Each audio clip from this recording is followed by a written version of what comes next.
Hello everybody, I am Yokai. This is Big Hungry Phil. He's looking at me very weirdly. Up until you said Yokai, I was just trying to think what was different about Geo. It's like the hair's still blonde, but okay, different person. I'm with it now. Yeah, welcome back everybody. New co-caster, new season of Belong Arena Clash kicking off the group stages today. Yep, new co-caster, Yokai. How is it going, Yokai? Welcome to the studio. Thank you. It's going very well. New environment, new situation, new setting, new season as you say. So, actually, since you're the seasoned veteran around here, what can you tell me about this series? A really nice way of calling me old. Thank you. Well, this is an interesting one because we've seen a lot of these teams, a lot of these players before, but we are in a new environment. This is the first season of Arena Clash that's used the 2-2-2 role lock system. It came in the middle of our summer season. We thought it better not to implement that and just completely flip things over and maintain some integrity. So we kind of everything to play for this time. We can come in with some expectations. We're expecting teams like Spartans and Saints, who historically have been very, very strong in the free-for-all metas we've seen previously. We don't know necessarily how they're going to perform against some of the less well-known teams who maybe have some dusty DPS in the back pockets that they can finally take the shackles off and actually let them play the roles they've got to play. So this is it's a brave new world, I think, is maybe the way I'd place this. Yeah, and it is a very different meta to what we were playing before. Thinking back to obviously before Roll Lock, there was obviously Goats. Now we're looking at a lot more DPS-based matchups where the Reapers and the Doomfists in this meta can actually do a load of work for just creating space, creating openings, and creating these chances and opportunities for these DPS players to actually pop off and finally get to show their work, which they were kind of in brig jail for so long. Yeah, poor DPS players. I don't have a lot of sympathy for DPS players as a tank player myself. You guys can queue for your 10 minutes and see if I cry about it. The other thing that we've got to consider now is that we are seeing a lot of two very specific tanks. We are right in the middle of what is being known as the double barrier meta, double shield meta. A lot of Zarya. No, I can't think the last time I saw Zarya. A lot of Orisa, a lot of Sigma, a lot of just stopping anybody's abilities connecting with anything ever. And this is another thing that's new for this season is in the last season we didn't see any of Sigma, despite Sigma being released midway through the season.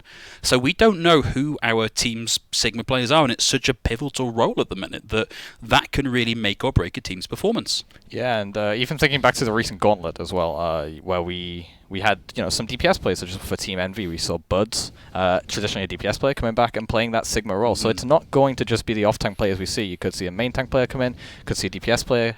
If they really want to be a bit adventurous, you could even see a support player coming in. But we don't know yet. We're going to have to wait and see what happens. Yeah, this is one of the things I like about when you have players that are consistently at a very high SR. Yes, they may have a role preference, but typically they can play most things to a better standard than certainly I can, and to most of our viewers, I'm quite certain. And so we may see some upsets. We have some players swapping teams, some players returning, some players not returning, and they may have been brought back, or they may have changed specifically because of their ability to play some of these heroes we haven't seen quite so much of in previous matches. And one player I would like to highlight, I don't think we're going to be seeing him today, but it's actually going to be Feastock. Feastock has personally spoken to me, and I said to him, how are we finding the old meta? He didn't really like it. His hero pool is a lot more of a traditional hit scan player. Yeah. But obviously, with the DPS players coming through, maybe more of the Reaper, or even a Doomfist, whichever he prefers to play, he could really start to show his own and really, go back to that spark that he could bring to any team he played on, really. So that's one of the really unfortunate things, is towards the end of last season, we did start to see some of that come out for Feastock. Even in the finals and against the show match against our representatives from the military at the last Insomnia, he was able to pull out those hit scan characters and really just rock the boat with them. Now, again, with those barriers in place, maybe not quite such a favourable meta for him, but I'm sure Feastock, who will be returning, will be able to show us something dynamic. He always has been a dynamic player. We are going to be starting off today's games with Rams versus Enigmas. So that's going to be out of one of our first groups, and two teams that, looking at them on paper, we don't necessarily expect to necessarily do too well in the group that they're in. In terms of their average SR, max SR for their teams, they're certainly sitting down towards the lower end of their group, but they should, in theory, be relatively evenly matched. Yeah, and these matches are still very important, of course. Lower down you go into the rankings, it may seem like they're not as important, but keeping that morale going, keeping that mental game so strong is so vital, especially among the lower ranked teams. Although maybe you may not be making playoffs, you still do keep that morale up. Yeah, just having a look now through the group stages. Here is our Group 1, and two teams to look out for here, Spartans and Steelers. Steelers are having a bit of a roster mix-up, Spartans too having lost a few key players since the last season, but still looking very strong in the lineup overall. The remaining three teams still have a lot to play for, not necessarily out of the competition just yet. Yeah, absolutely. Like we say, the mental game is so important. These players may well play for teams outside of Belong as well, but just being able to show off what they can do is also just so strong. Getting their names out there, potentially even moving on to bigger and better things. Absolutely, it's such a good platform for getting your name out there as a seasoned player. Now, this is an interesting group for me because Swarm were our semi-finalists in the previous season of Arena Clash, but they've had a huge amount of roster swaps, and whether or not they can maintain the performance that we saw in the previous season remains to be seen. And we may see Claymore's Resurgent, a team that's previously done very well, made playoffs a lot of times, and Lionhearts, another team that looked very, very strong last season, may find some new favour in this updated meta. Yeah, new meta is a ground for new players to show themselves and show what they can do, so let's hopefully some of these players can make that resurgence, like you say. Absolutely correct, Yokai. Moving on into Group 3. This is one that I think is a little bit harder to call who you expect to move out of the group stages. So for those of you unaware, the group stages are our sort of preliminary rounds, and the top two teams from each group will move forward into the playoffs. Now, I think it's safe to say, based just on SR and past performance, Pirates are looking in a very good spot here to move out of the groups. But then Vikings and Hunters, another two teams that have had really big roster swappers, both of them looking a lot stronger than in previous seasons. And I've got to admit here that I have made a promise to Bonchef, a player for Hunters, that if the Hunters do make it out of playoffs, I will be buying a Bonchef jersey. So let's see how that works out. And moving on into Group 4, a familiar team currently sitting at top seed in this group is, of course, Saints, champion 3 seasons ago, runners-up 2 seasons ago, due to a lot of absences in their roster in the summer season, not able to place as high as we're used to seeing them. Other than that, though, this is a very mixed grab bag of a group. Very difficult to say who's going to be moving out of this one. Yeah, and as you see at the bottom, Enigmas versus Rams is the matchup we're actually going to be seeing first today. So straight away, we're going to get some action out of this group. So yeah, fingers crossed that they can bring us a lot of action and really a lot of competition for the what we were calling the lower seeding of that group. Indeed we are. Now, correct me if I'm wrong, but you have a little bit of experience with at least one of the players for Rams, is that right? Yeah, I do actually. Yamba, who is traditionally a main support player for the Rams, has said that he's going to be playing DPS today. Okay. I think there's an argument to be said that the right player on Lucio can be a DPS player anyway, so maybe that's what he meant. Maybe, I guess a bit of projectile knowledge. Yeah, exactly. You've got to know how these things travel. Yeah. But we are expecting to be watching Yanba in the DPS role try and hard carry the team here because he is a standout player on this roster, a good 1,000+ SR above a lot of the other players on their team, so they are going to be building all of their strategies around just enabling Yanba to do what Yamba does. I would say what Yamba does best, but we don't see him in the DPS, so we're not enabling what he does best, but certainly something that he does very well, I think, which is a much more convoluted metaphor to get out in the middle of the conversation. Yeah, maybe some proficiency rather than what he does best. Yeah. But, a lot of league players have made role swaps in the past. Of course, we see lots of pro players making those switches all the time. Yamba maybe seeing the SR gap may have influenced him. Who knows? I know Yamba. He may well. Yeah. We don't know, but I'm sure either way he wouldn't go there if he couldn't play the role to begin with. So exactly. Yeah, and actually speaking of the rosters here, we can see the rest of the Rams as well on the left. Again, so a few returning players from the Rams: Yamba, Imiko, Utsuhoku, all definitely names that we're familiar with. On the side of the Enigmas, I've got to say, not particularly familiar with a lot of these names. I think I do recognize DMC.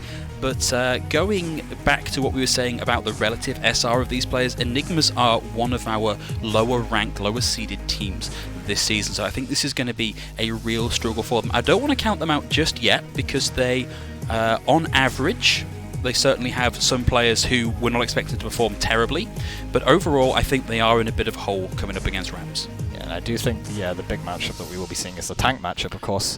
Very important in this meta that you get your shield placement right, you get your aggression right, and just in general you're enabling the rest of your team with that space, because it can be so important just to get that right, to get your positioning and your engages so spot on. Okay, so moving over into our first map of the evening is going to be starting on Control in the beautiful bright blue surroundings of Ilios, and obviously nobody out of the gate just yet, but currently hovering over maybe one highly meta and one not so meta composition. Yeah, one thing I'm surprised to not be seeing is actually the Pharah here. This is obviously Pharah's playground. She's often run on this point, but not today. Yamba sticking with that Doomfist, and we do see the Reinhardt Sigma coming out from the Enigmas here, so it could be interesting to see how they want to take this.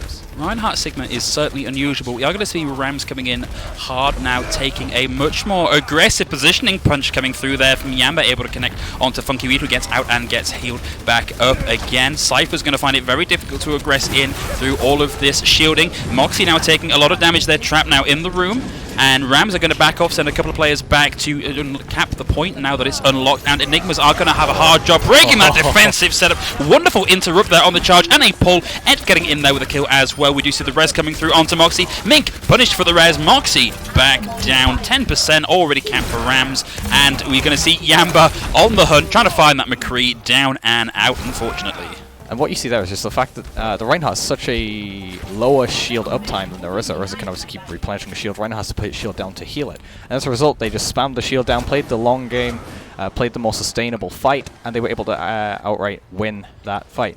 Daz is actually going to swap over to the Junkrat now, so maybe looking to put a bit more shield break down as they approach. He's going to have to get in position and get that Riptide fast, though. I like thinking, but again, what you were saying about having so much uptime on the shield means that actually it's going to be difficult to get the kills that you really need to start unlocking the point. Rock comes out there from Official Saturn, not able to find anything. Punch comes in from Yamba. Again, not managing to connect, gets back out again. Now we've got an early Gravitic Flux! 2 off the side, the ball from Otsuhoku takes down 3, and then it is clear. Daz does get 1 as a parting blow on the way out, but it's not going to be enough to flip that point. That was a huge pull coming out from Otsuhoku. And great flux at the same time. Usually you see the pole trying to pull people into the flux, but on this occasion it was out of the flux. But they are going to have the Supercharge online now, as well as the Death Blossom and the Coalescence. On the other side, we are going to see the Sound Barrier, though, so they do have a form of defense. And finally, we see a Pharah on the field. Yeah, the Pharah is a really good pick here, but might be a little bit late in the game. 76% of the point captured for Rams already. Here comes the Meteor Strike out from Yamba. Doesn't look like it's able. Oh, gets in the back line, takes a bit of damage, able to get out and Etch in the confusion, fires Funky Weed. Daz is now on the hunt, looking for some of those ground-born targets. Etch now down to Cypher, and that's going to be the Coalescence out as well. The first time we've seen it. Yamba, Nashman, Yamba getting the 3rd in there as well, and then the focus down from Nash Mahadi, able to get Daz out of the sky as we rock up onto 100-0. We get the team kill, and Rams are going to take that first point on Control. They didn't even use their ultimates. They were engaging purely off the Coalescence, no Supercharge, no Death Blossom. Yamba going in there, getting a 3k. I was surprised he even survived. Well, this is what we were expecting. Yeah. Yamba coming into there is a Grandmaster level player, a very well-known player in the UK scene, able to flex onto a high-impact hero like the Doomfist and really, really make it work against a team that is really in a hole in terms of SR in the matchup. And I do think that Cypher really needs to start pulling out on this Orisa, because even when you did play more of the shield break matchup, and finally he is going to show that swap, it's the wrong battle to be taking when you're running the Reinhardt. You have to play so much faster pace if you're running that. And we're going to see Orisa hog. Well, it's a classic. You got to give him that. It is. Well, it is Hog's homeland, if you will. Well, I mean, look at what Enigmas have got lined up between the boop, the pull, and the hook, and the concussive blast out from Daz. They've got a lot of potential here for environmental kills. This is all going to be down to whether they can force errors out of positioning from Rams. And we do actually see that Yamba on the Pharah as well, but he has a Mercy, so this is going to really impact the 5v4 matchup. And actually, here we are. They're just going to put so much damage on that front line. There's not really much that the Enigmas can do right now. And look at the rate at which Yamba's ult is charging up. 65% already. Official decision able to get one in. And Yamba currently uncontested in the sky. We're not even seeing the Pharah 1v1. We're just seeing Yamba ignored, able to completely dominate in this team fight. Not quite able to find the second rocket. There it goes. Yamba finds Daz. Rocket to the dome and Ram. Yamba casually from across the map throws in the concussive blast and knocks Moxie for a loop. Not looking good for Enigmas so far. And if you are the Enigmas, you need Daz to be contesting Yamba more. You saw he was so far away, and that's just what that Mercy provides. Yamba can... What? Yamba just threading the needles on these rockets, finding a body blow onto Mink to knock them down. That's a huge amount of the healing now gone from Enigmas. Etch is now able to close the gap and be more or less uncontested. Mink is going to be back into the fight, but at this point, it's a real hole to be fighting from. Belong MK9 able to find Etch. That's one up in the fight already, but it's not going to take long for the equalizer to come through as Yamba is on the hunt for Daz. Finds Daz, has the barrage, throws it in. There's one, finds the second, and the third gets hooked. Able to blast their way out of it and come back in, unafraid of the hog, with a little bit of help there from the Moria, able to knock them right out of the fight. They were trapped. They couldn't do anything. They couldn't progress due to that pick that Yamba got early in the fight, and they couldn't really back off either because you had Etch on the flank.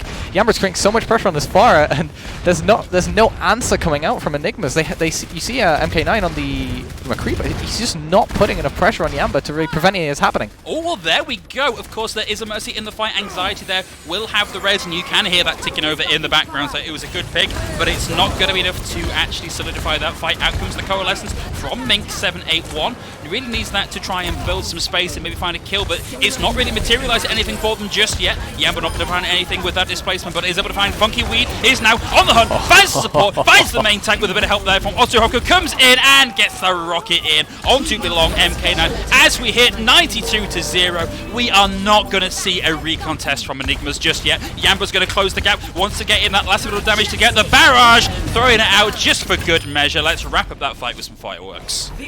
And that was a very telling performance from the Rams. It really was. I feel like there is a big Yamba-shaped basket that Rams are really putting all of these eggs into, and so far it's really working out for them. I do know that Yamba is a very good in-game leader as well, so I have a feeling that he may well, when you play Grandmaster, it's not just going to be mechanical skill. You obviously will also have the, the game sense to play as well. And he's clearly, a lot of that is rubbing off on his surrounding players. They played that exceptionally well. What I would love to see, what I'd love to know is, coming off the back of this season, the games that these players have with the Grandmaster and seeing that in-game leading is, if we can see a bit of a step change in their SR in the rank following this, just based on having had that. It's almost coaching, isn't it? Just like watching a game play with that amount of understanding. Yeah, and actually, I can speak from experience of seeing just players play on high-level teams, playing just with high-level players. They do generally, even just if it's 100, 200 SRs worth, they do tend to pick up these steps, these little niche tricks that only the top players know. And they do tend to learn a lot as well. They learn a lot about the game. And like you say, it's generally like being coached. Just rather than being coached in a one-to-one session, you're being coached as you play. It's really telling that just things that are very hard to learn on your own in the ladder. Things like positioning, things like when to watch for cooldown usage, when to watch for things likely to come online, offline, how difficult it can be to find those yourself in the ladder, and just how quickly you learn those when you are with somebody of the caliber of Yamba. Now, that's obviously one map done. We're going to be playing we'll be playing 4 maps, I believe. We do play for points in this, so it's not just best of 3. A best of 3 for the third map will decide the winner, but of course we do still play for the points. Now, I normally make a point of saying, it's the control map. This is where chaos reigns. You can't really judge anybody too harshly for losing a control map. It might not be their map, but that was a pretty dominant showing from Rams. Yeah, definitely. Do we think Enigmas are likely to pull anything out of the bag to upset this in the following rounds? Well, we did see that they're not very meta grounded, I guess would be the word to say. They did try to pull out something special. They tried to pull out the Reinhardt, tried to pull out the Junkrats and McCrees. Of course, the meta being traditionally Orisa and then Doomfist and Reaper. But again, they were playing the wrong battles. They weren't. They were picking their battles, but they weren't picking the right ones. And as a result, they were just steamrolled over. But if they can, take a step back, think about the game, think about, maybe we try and change something up here. Maybe if we do run the Reinhardt, we play a bit faster pace. We try and speed up the game. And take control of it ourselves. I think they definitely have a chance of pulling it back. Whether it will happen, we'll have to wait and see, but there's definitely a good chance in there for that to happen. There is, but you've got to hope that there is somebody at the arena giving them a bit of a hand, going, okay, guys, look, here is what we missed in that round. Here's what the advantages that they had that we didn't. So let's learn from that moving forwards. But we are now going to be moving over onto our 2CP or assault map, and it is, of course, the snowy and picturesque Volskaya. And this is going to probably be the most punishing map, at least in my mind. Of course, 2CP notorious for very long, drawn-out, chaotic fights. It's particularly on second point. There is the notorious phrase of 2CP. No doubt we'll be seeing that in chat fairly often. But Enigmas are really going to have to pull it together with their target focus, specifically on this map. Rams had fairly solid target focus. At times, their pull timings were maybe a bit off.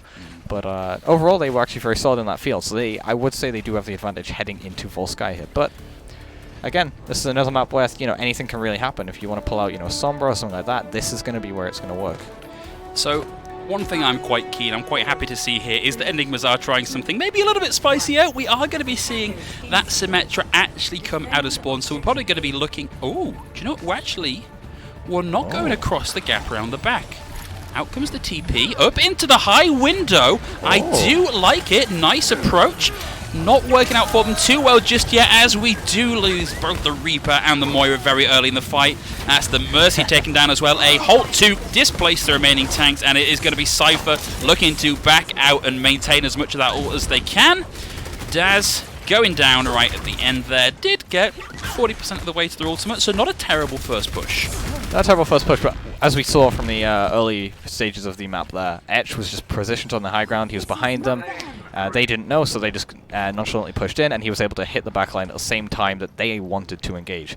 Yamba not building up that much to his Reptire, actually, but we do start to see these ultimates build slowly. Yamba is actually furthest forward, but we're also going to see a Coalescence maybe come on in the next few fights as well. So a little bit of sustain, a little bit of support, if you will, coming online very shortly. It's quite likely. Unfortunately, a Fire Strike eaten there by Satan. We are going to see Cypher take Etch out of the fight, but one pick is just not enough, especially when Yamba has a concussive mine in your face, ready to go, and you are just a poor, defenseless Mercy. And of course, we are going to have that Riptire online by the time this next fight rolls around. And the Enigmas still have nothing to really answer that. They have the Coalescence as their furthest forward ultimate, but they're not healing through this damage. It's burst, and it's killing them immediately, which means they just can't really do anything.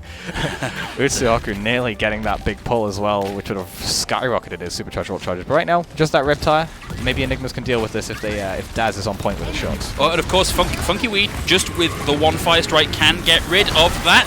Out it comes, Funky Weed with a Fire Strike. Give me those points for that prediction, because that's going to be the Riptire down. But again, just not enough done from the Enigmas, and that is going to be Rams once more holding on to that team fight with a team kill. They will be kicking themselves a little bit there because they want that Coalescence back. That was a very unneeded Coalescence, but it's not the end of the world. They have the Gravitational Flux coming online. They're quite close to the Death Blossom. Supercharger also very close, and Anxiety is nearing that ever-important sound barrier. But they are going to start to bring ultimates on the side of Enigmas as well, with Mink also having his Coalescence to match that, as well as a Valkyrie being on the right. You're saying they may want the Coalescence back, but so far Rams have been winning these neutral fights, so they don't even need them. Daz now has a bit of a better angle, maybe a little bit of a rocket to the face there, maybe not quite the grasp you would like on that kit. Official Satan gets two with the Graphitic Flux, Yamba finding Funky Weed as well. Daz still in the back line, looking for a quick escape. Unfortunately, Yamba from the back line throws in that 3-point ball and will find Daz for their trouble. And again, Etch is just in the backline. You saw it there. Moxie got assassinated before they could even push in. And Yamba, they're getting the ever-rare kill onto a Fire as a Junkrat, but and now Etch has that Death Blossom as well, so they're going to have to really hit home with these ultimates if they want to make it happen. We need a big combo here. We don't have the big meaty DPS combos to go with, but a Shatter Coalescence with the follow-up damage from the Reinhardt might be doing this. But Etch gets in on the back, pulls out those shotguns, knocks down 3 of Enigma, going to be going on the hunt for the remainders. That's going to be the Zarya down as well, and now it is just going to be Daz on the Pharah, looking to keep this alive. They've got 30 seconds left to go. We may see a Grav Coalescence coming out here, but they've got to be quick about it. Yamba's having to come back from spawn, though, so they do have a quick advantage. They do have a window where they're 5v6, but you do see Anxiety is also their speeding, so actually a 4v6. Very used to my Anxiety giving and speeding in places. But oh, Mink stunned out with the Coalescence. Official Satan with the rock there. Nice charge. Doesn't quite connect, unfortunately. Funky Weed will be able to get in there to keep that point alive and contested. Cypher has thrown in the Graviton Surge. Didn't even see where that landed. 2 from the Riptire. Etch, uncontested, on the point, is going to help Yamba steal the deal and getting rid of Belong MK9 and just going to take a bit of a breather at the end there. So a full hold for Rams. And they are not guaranteed a draw. That is what that means. They did not accumulate 33.3% onto that first point, which means we're actually not going to reach the second point of 2CP. It's a shame. It's nice to see as much of the map as we possibly can, but yes, now all Rams have to do is get that initial 1 tick on the point, and this is going to be 2 points in the bank for them, taking us to match point. And from what we've seen from them so far, I think we could see this happen in just 1 neutral push on this first attack. Exactly, and like you say, you know, it's usually nice to see as much of the map as possible. We're not going to do that. We're not going to see all the map. What we are going to probably see is maybe something a bit peculiar from the Rams. They may want to be a bit showman-like. I'm getting that impression from Yamba. I feel like Yamba is enjoying the chance to flex his hero pool a little bit. We've already seen the Pharah, the Doomfist, and the Junker. We're going to see some Gengu, everybody. Weebs in the chat, please. We are going to see some of this. And Daz already taken a dive. It isn't over just yet, Daz. Let's not give up before we've even reached point A. So if this is the composition that the Rams decide to run out with, I'm looking at the Ana, I'm looking at the Genji here. So we're likely going to see the Nanoblades come out. That's going to probably be their main win condition if they don't outright win these neutral fights. Edge also playing the Pharah, so they're looking for a lot of poke up until, you know, those ultimates really come online. So they are actually playing a comp that seems to play a lot more for ultimates than actually that said neutral fight. Well, unfortunately, the way this defense works and the difficulty Enigmas have had so far in this fight means that, honestly, that first pick from Rams, whether it comes from Yamba or Etch, is probably going to be what seals the deal here. I do like this adaptation from Daz, but it's not going to stop Etch getting in and getting that initial kill. So that is Mink down, raised back in. Daz now being pressured with the hole and some incoming damage. Yamba on the high ground, ducking in, ducking back out again. Already 1/5 of the way to their ultimate. Has spotted a bit of a problem in the backline. Ooh, nice recovery there. Almost managing to get the tail end of that Mercy. Now Daz currently uncontested in the background, not quite able to connect with any of these shots, and of course with the shielding in the way, it's going to be very difficult for him to get that done, and we did see Daz go down. 2 down, 3, Yamba with the melee, Edge is going to find Moxie, Official Satan getting his opposite number, and the Reaper, the team kill, and that is going to be it. Edge knocking themselves out of the fight at the end, just because, well, why not? Well, both maps seem to end with fireworks. Just one of them killed the enemy, one of them killed themselves. That's one of the benefits of having a Pharah on your team. It's certainly flashy, but that was that was an unfortunate showing from Enigmas. But we mentioned it at the start. Having a player like Yamba on your team against another team of similar SR is going to give you such a huge advantage, and you can just see how well he understands the map geometry and when his abilities are ready to go and ready to do the damage they need to do, and it's a real masterclass on DPS from Yamba. He's been surprising me, although it is still very, very strange to see Yamba on that DPS. But all of the Rams are actually really showing up today. You know, we see that Sigma has been performing extremely well, actually. Really, same with Orisa as well. Their tanks have been doing a great job of pushing into that space, holding it, and not really being over-aggressive, because so many tanks make that mistake of going too far with getting too overzealous with what they have. But no, they've been very disciplined. They've been very well held. I feel like there is, you know, a voice in their ear of Yamba telling them what to do, but that, you know, being able to follow that leader is still a very, very powerful trait, and they've really adapted well to having this, you know, very peculiar Lucio player on their DPS. It is one of these things where I'm always surprised to see a Sigma at a lower rank doing so well, because has a very, very high skill floor and very, very high skill ceiling. The ability to understand what his kit does, when to use it when the cooldowns are off, and how to just manage all of this crazy kit is a real ability in and of itself. And so from players of this RSR level, I'm genuinely very surprised to see that coming out. Yeah, and the big thing is he's hitting his shots. You know, it's a very difficult hero to actually aim with. You know, they bounce around all over the place. They have a very unpredictable geometry and a very unpredictable range. So the range is surprisingly short, unless of course you're up against a very good Sigma, when suddenly it can appear from across the map when you just slightly misjudge those distances. Yeah. But yeah, it's kind of what we expected for Enigmas in this map, right? You know, they just didn't really show up to Ilios, and they are being so heavily pressured by Yamba that there's not a lot they can do. Yeah, it felt like almost every fight, whether it be Etch or Yamba, they were losing someone before they could even rotate into position to where they wanted to actually get to take their fight. So you found them a lot of the time.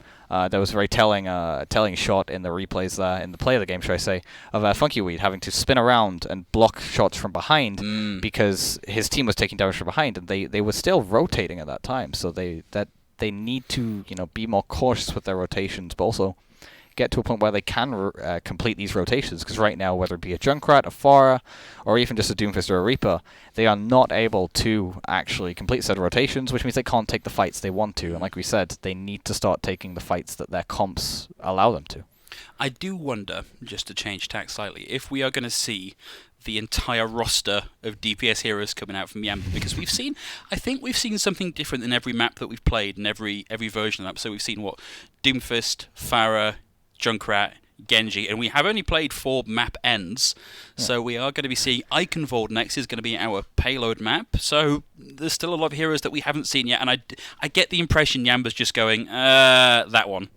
Yeah, he's just pressing his right arrow, and then whatever hero he stops on, that's what he's playing. That's the hero they play, yeah. Well, let's see if that'll actually work out for him, because there are still some heroes that are really going to struggle in this meta, even if you are a Grandmaster's player. Like, trying to make a soldier work in this meta is very, very difficult, because it's so easy to outposition him and rob him of any value from his kit. For sure, and if we're heading to Eichenwald, there's a lot of long-range sightlines in there. True. Maybe we see a sniper. My prediction, and I'm quite happy to be proven wrong on this, is if we see Ram starting on the defense, I think we're going to see the Torb come out here. I think it's a map that can work for a Torbjorn, particularly if you know how to hit those rivets. It can really work out well for you. He's always a fun one as well, isn't he? It is. Well, we are now going to be moving over into Eichenwald, and what a picturesque view. You never really take the time to stop and appreciate just how beautiful some of these maps are as we pan slowly round onto the castle itself. Beautiful, historic Eichenwald. What a beautiful place for a civil war, I believe it was, with the bastions. Oh, yeah. Yeah, now that you think about it, there is a reason for all this destruction. And looks like we're not... Oh, dear, Cypher.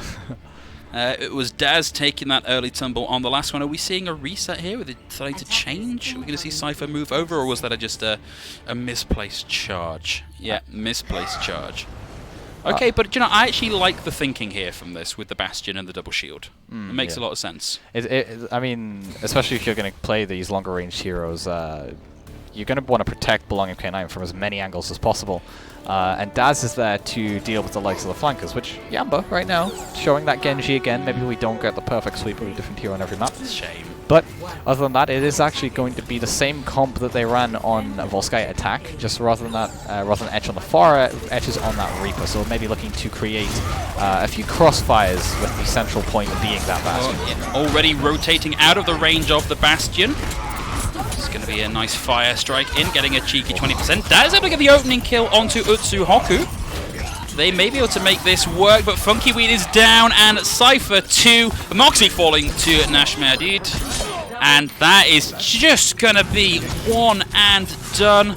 The Moira down, and honestly, Enigmas looked like they just didn't turn up to that fight.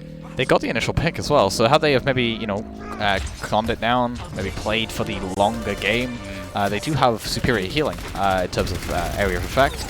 They could have maybe won that out, but they lost their tanks, almost immediately, and as a result, they weren't able to get much. And Yamba as well now has that Dragon Blade very close in his sights, and the next closest ultimate on the side of the Enigmas is Daz's Deadeye, which is not just over halfway. Ooh, that's unfortunate. That's the Bastion down. A huge centerpiece of that composition completely knocked out of it. A charge from Cypher, and a beautiful charge is going to find Official Satan, but of course, waiting round the corner, everybody's favourite Edgelord Etch, taking Cypher out of the fight. So now, one main tank down, one DPS only just starting to make their way back into the fight, and of course they're going to have to deal with Yamba's Dragon Blade very soon. They don't have a defensive ult to deal with it. They're very close to losing Mink as well, and that is going to be Belong down once again. Mink lost 2, down goes Daz. Etch throws in the Death Blossom for good measure, and we do have Cypher left alone on the point. Tries a desperate charge at the end, but just can't make it work.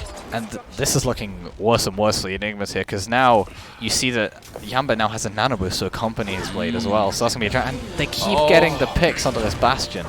I would honestly, at this point, like to see a swap off the Bastion, because they've just not been alive long enough to make that work. However, Mink, starting to make things work out a little bit there, does get a quick double with that damage, or buying space for Moxie to bring the Bastion back into the fight, able to set up now. We've got the Coalescence coming out from Mink as well, looking to try and narrow down. Nashmeh Hadid goes down as well. Finally, a defensive hold looking like he's starting to work out for Enigmas. They do lose Mink.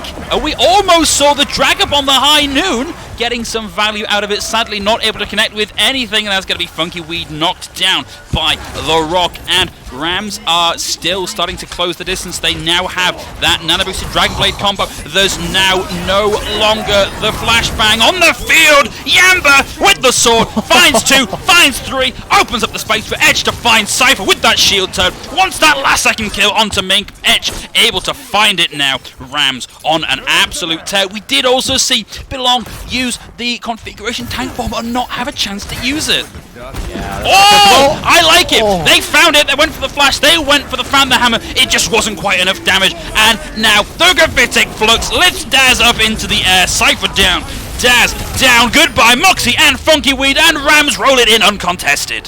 That was blisteringly fast. That was a speed run. 4 minutes 40 left on the clock there. We nearly did see Daz get onto the high ground with that McCree, onto the Chandelier. Very nearly. Chandelier Bastion coming back. But oh god, the shakes at the back. I was really happy to see Daz spot Etch hidden behind that ledge, get in, get the flashbang, and just by the thinnest of margins not get that kill. He got booped, I think. I think that's why he didn't quite get every bullet in there. But maybe, if Etch wasn't on the field, that fight could have went a number of different ways. But the fact of the matter is now the Enigmas have a very, very tall hill to climb here. But right now the Rams are looking very strong. They are, and I don't want to necessarily inflate the Rams' performance too much. On paper, against a lot of the other teams in the group, they are going to struggle. Yamba can only fit so many people in his backpack for that carry potential. Yeah, maybe a fairly big backpack, but right now the Rams are all holding their own. But the Enigmas, I feel like this is do or die territory. I feel like they need to pull out any of their maybe predetermined strategies, maybe just out of the ordinary that we don't want to see. Also, you did predict the Torbjorn, but I did. It's not Yamba, unfortunately. Although it is a Bastion. Yeah, it is another new hero pick for Yamba. Now moving over onto the Bastion. I think that's the first hit scan we've seen from Yamba so far today. Is that right? Yes, I think so. Actually, yeah, I think it is. Yeah. So really flexing that hero pool. And unfortunately, Yamba, your bullets do not work against your own teammates. That's certainly Overwatch 101. You'd think a Grandmasters player would understand that, but this is how you run this Bastion defense with this high ground. Are Enigmas running dive? Enigmas are running dive here. This is interesting. They're running a soldier. That's quite peculiar. But this might be good. They can really close the distance fast to that Bastion. They have just managed to get out of the way, but of course there's not a lot of space you can hide. You really need to close that. Oh, that's sad. Yeah, there we go. TNT not quite able to connect, luckily, due to that repositionable shield. And it's always such a hard work to dive a Bastion when you are a Winston, because your head is so big and his bullets are so powerful. Daz does manage to get the TNT in, but it looks like it hasn't really connected with too much. And Official Satan able to get there and knock them out of the fight very quickly. And what we see there is actually why you tend to run a Sombra when you're diving a Bastion. You can obviously hack up the Bastion, reduce that amount of damage coming out, and Yamba now has a configuration tank as well. Oh! Etch just blind firing into the distance, managing to find a kill. Cypher brought back in, but with Cypher off the field, shield not there to protect. Minku is now out of the fight as well. Yamba already has the configuration tank form ready to go. It's going to be so hard for them to aggress into that. Official Satan getting cocky, playing on the low ground, thinks he has the measure of Enigmas, thinks they can get in and just do that raw damage with the Sigma themselves. May want to retreat to the safety of their team. Yamba able to find Moxie, a very good early pick in the fight. There's the configuration tank out now as well. Onto the lower ground, looking for tank, looking for anything he can find. That's the Lucio. Finds one, finds two. Out of tank form, still going for the kills. Will find Daz, but Funky Way will get Yamba out of the fight. Anxiety there, of course, to bring them right back into the fight. Yeah, now we see Etch is approaching that Molten Core as well, which is going to make it even harder for them to approach the point. Anxiety has that Valkyrie as well. Satan also not very far from the Gravitic Flux either, and they even have Square. But on the other side, we are going to see them approaching Sound Barrier, and they do also have that Valkyrie. And although Belong MK9 is very close to that Soldier, Cast is cursed. Yeah, you did it to him. You had to do it to him. We do see Belong brought back into the fight by Moxie, but now that res is going to be offline for another 25 seconds or so. And unfortunately, Daz not able to find the value with this TNT that they might like, and the Molten Core thrown out. You're going to see the Mercy look to clear that gap. Ogubert taken out of the air by Nashmir Hadid. And 1 minute 30 seconds left to go. The Sound Barrier committed into the fight by Mig781. Belong MK9 able to find one now. Is going to use that Soldier ult, but doesn't find anything with it. And of course, Anxiety brings Nashmir Hadid back into the fight. Daz in trouble, not able to get an awful lot done with that last bit of damage. Doesn't even have Bob yet. Yeah, so that's been a very slow round for Daz there, but I do want to see Belong MK9 make a swap here. He's been running a Soldier, it hasn't really been working, but now the Rams have a 5-pack of ultimates, only missing that Molten Core. This is going to be a terrifying situation to be approaching for Enigma. Of course, Yamba has now thrown in that configuration tank form. Finds Belong, MK9 manages to dodge the rock. There is now a Wrecking Ball on the field. Funkywood able to find Yamba. That's a good pick. If they can get in and get aggressive on the back of this, they weren't quick enough to punish the Mercy. Mercy able to bring Yamba now back into the fight. They still have two ultimates. There's the Gravitic Flux. Is Eddie going to fall into that gravity control field? Down it goes. The follow-up finds Mink781. Not able to find a second follow-up kill, and of course we have seen the res. Looks like the res might have been interrupted there. Moxie throws in the Valkyrie, now down, used up. Also, Daz will just about have the Bob ready to go here, but that's going to be Belong MK9 and Moxie down, Funky Weed down. Also, 10 seconds left to go on the clock. Bob thrown in just to see if anything can happen, but the turret taking Daz's Bob down, and then Daz falling to official Satan, and then it's going to be Enigmas not allowed anywhere near that point. That's going to be a 3-0 for the Rams. Yeah, that was a stellar defense coming out from the Rams. Maybe helped a bit by some unusual tactics from the Enigmas, but overall the Rams have had a stellar performance throughout this match. And we do see Yamba. We've mentioned him a lot. He is, in my opinion, the standout player of this team.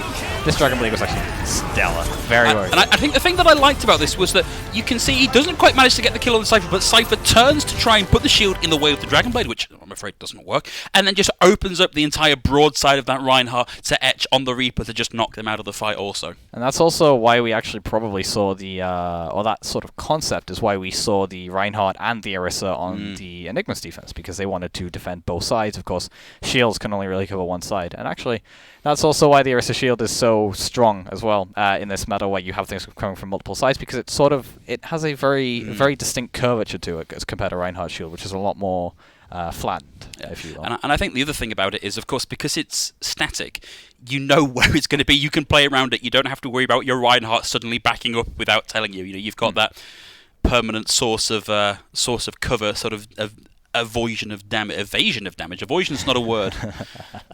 It is if you want to reference a very obscure episode of The Simpsons, which I'm not going to do at this point in time, but Google it, people. Although you do still have that issue with the Orisa, if maybe Orisa's not very communicative and decides to put the shield down further back, then you're just a bit... There's the number of times I've had an Orisa reposition the shield just as the Diva Bombs come in, that I'm hiding nice and safe behind her shield. It's like, oh, there was a thing, and now death. Yeah, it's unfortunate. Guess I'll die. Guess I'll die. So we are going to be seeing one more map. We are, of course, playing for points, which is, of course, great for Rams, who I think are going to have a hard time against a lot of the rest of their group to get all the points they can here up in their opening match against the Enigma. And, of course, it's a really good opportunity for them just to cement some of these teamwork ideas and improve their chances in the following weeks. And that, like you say, we're playing for points here. We're playing for map score. Which could, at the end of the season, if, say, the Rams have a harder schedule, if you will, if they maybe have a few upsets in there, it could really decide, where these teams actually end up seeding. And, like you say, just keeping that mental game strong throughout the season. Getting 4-0 is a very different feeling to getting 3-1. It really is. It's a very hard... We spoke a little bit about sort of the mental aspect of the game. It's a very difficult thing to come back from, particularly when you know that the rest of your group is going to be difficult. To come in next week and go, okay, we've got to fight another team with another Grandmasters level player. It's not going to be a great feeling for the Enigmas. And that's also, I feel like, another advantage that the Rams are going to have in this scenario against the other lower SR teams, is that Yamba has that mindset. He knows if they do come off a hard loss, say, against one of the stronger teams in the group, he knows that mentality. You don't get brought down by it. You learn from it and you move on. And that's going to be the difference between these two teams in their seasons, I feel. It's such a good bit of coaching advice. Don't get tilted. Yeah. Difficult advice to follow, but good advice nonetheless. Easier said than done. Very much so. So we are going to be seeing Rams running a little bit of a variation of what we've seen before, but the tank line, what we've seen pretty much the entire game with Sohoku on the Orisa, official Satan over on the Sigma. Coming up against Reinhardt Diva on the side of Enigmas. Not a tank lineup that has a lot of synergy typically. I have a feeling this is going to be... They want to play a more mobile front line, but they also want to have Cypher there to contest the front, contest the high grounds, contest maybe even Yamba's far here in this scenario. And we do see Cypher here getting rocked straight away. Yeah, rocked and then pulled out. Took a huge amount of damage, fed quite a lot of ult charge over there. The micro missiles used early in the fight, a long way from doing anything particularly impactful, hitting a lot of shield there. Yamba is just so casual about it. It's like, oh, there's a rocket, done. There's the second belong MK now. Now this is actually, I'm quite pleased for Enigmas here. They've got a lot of cart progress for not a lot invested on their side, but this kill feed has been Yamba. Etch getting in on the end there, but Yamba is going to be coming out most of the way to... Oh! Get wrecked, get cocky. Daz was able to find Yamba, but of course we are going to see Yamba res back into the fight with pretty much... Well, there we go. There's the barrage online. He knows where they all are. Just got to wait for that cooldown to come off of the defense matrix, and that's going to be a bundle of easy kills. Oh, they've crammed themselves up under this air.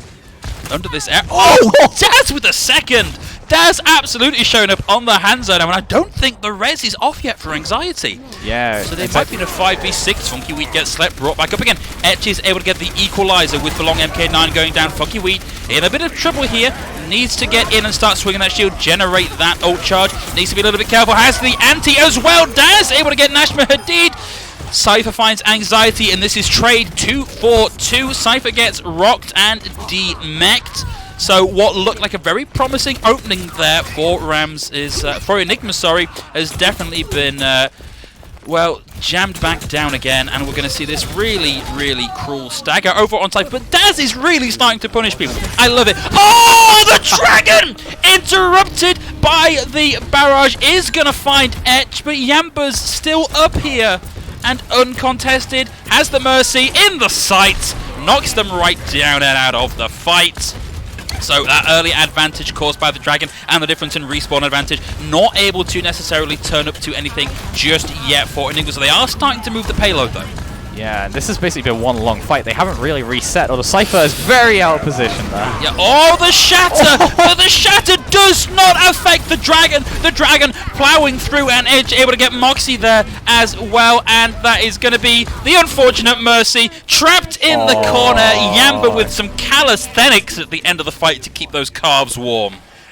Staying warmed up is very important. You don't want to pull a muscle, but that was basically one long fight, and it's burned almost 3 minutes off the clock here. So now Enigmas are looking at last fight territory, and they've been basically just staggering themselves out for the last 3 minutes. And look at Rams as well. They have the Gravitic Flux. They have the Supercharger, and they are getting bombarded by fire rockets from Yamba as well. Well, out comes the Gravitic Flux, gets 3, including the Reinhardt. That's going to be the Mercy down. The follow-up, Funky Weed, falling down to Yamba. Utsuhoku getting Moxie, the D-Mech, and that's going to be the kill and the stagger. Not much of a stagger. Oh, the one-man barrage!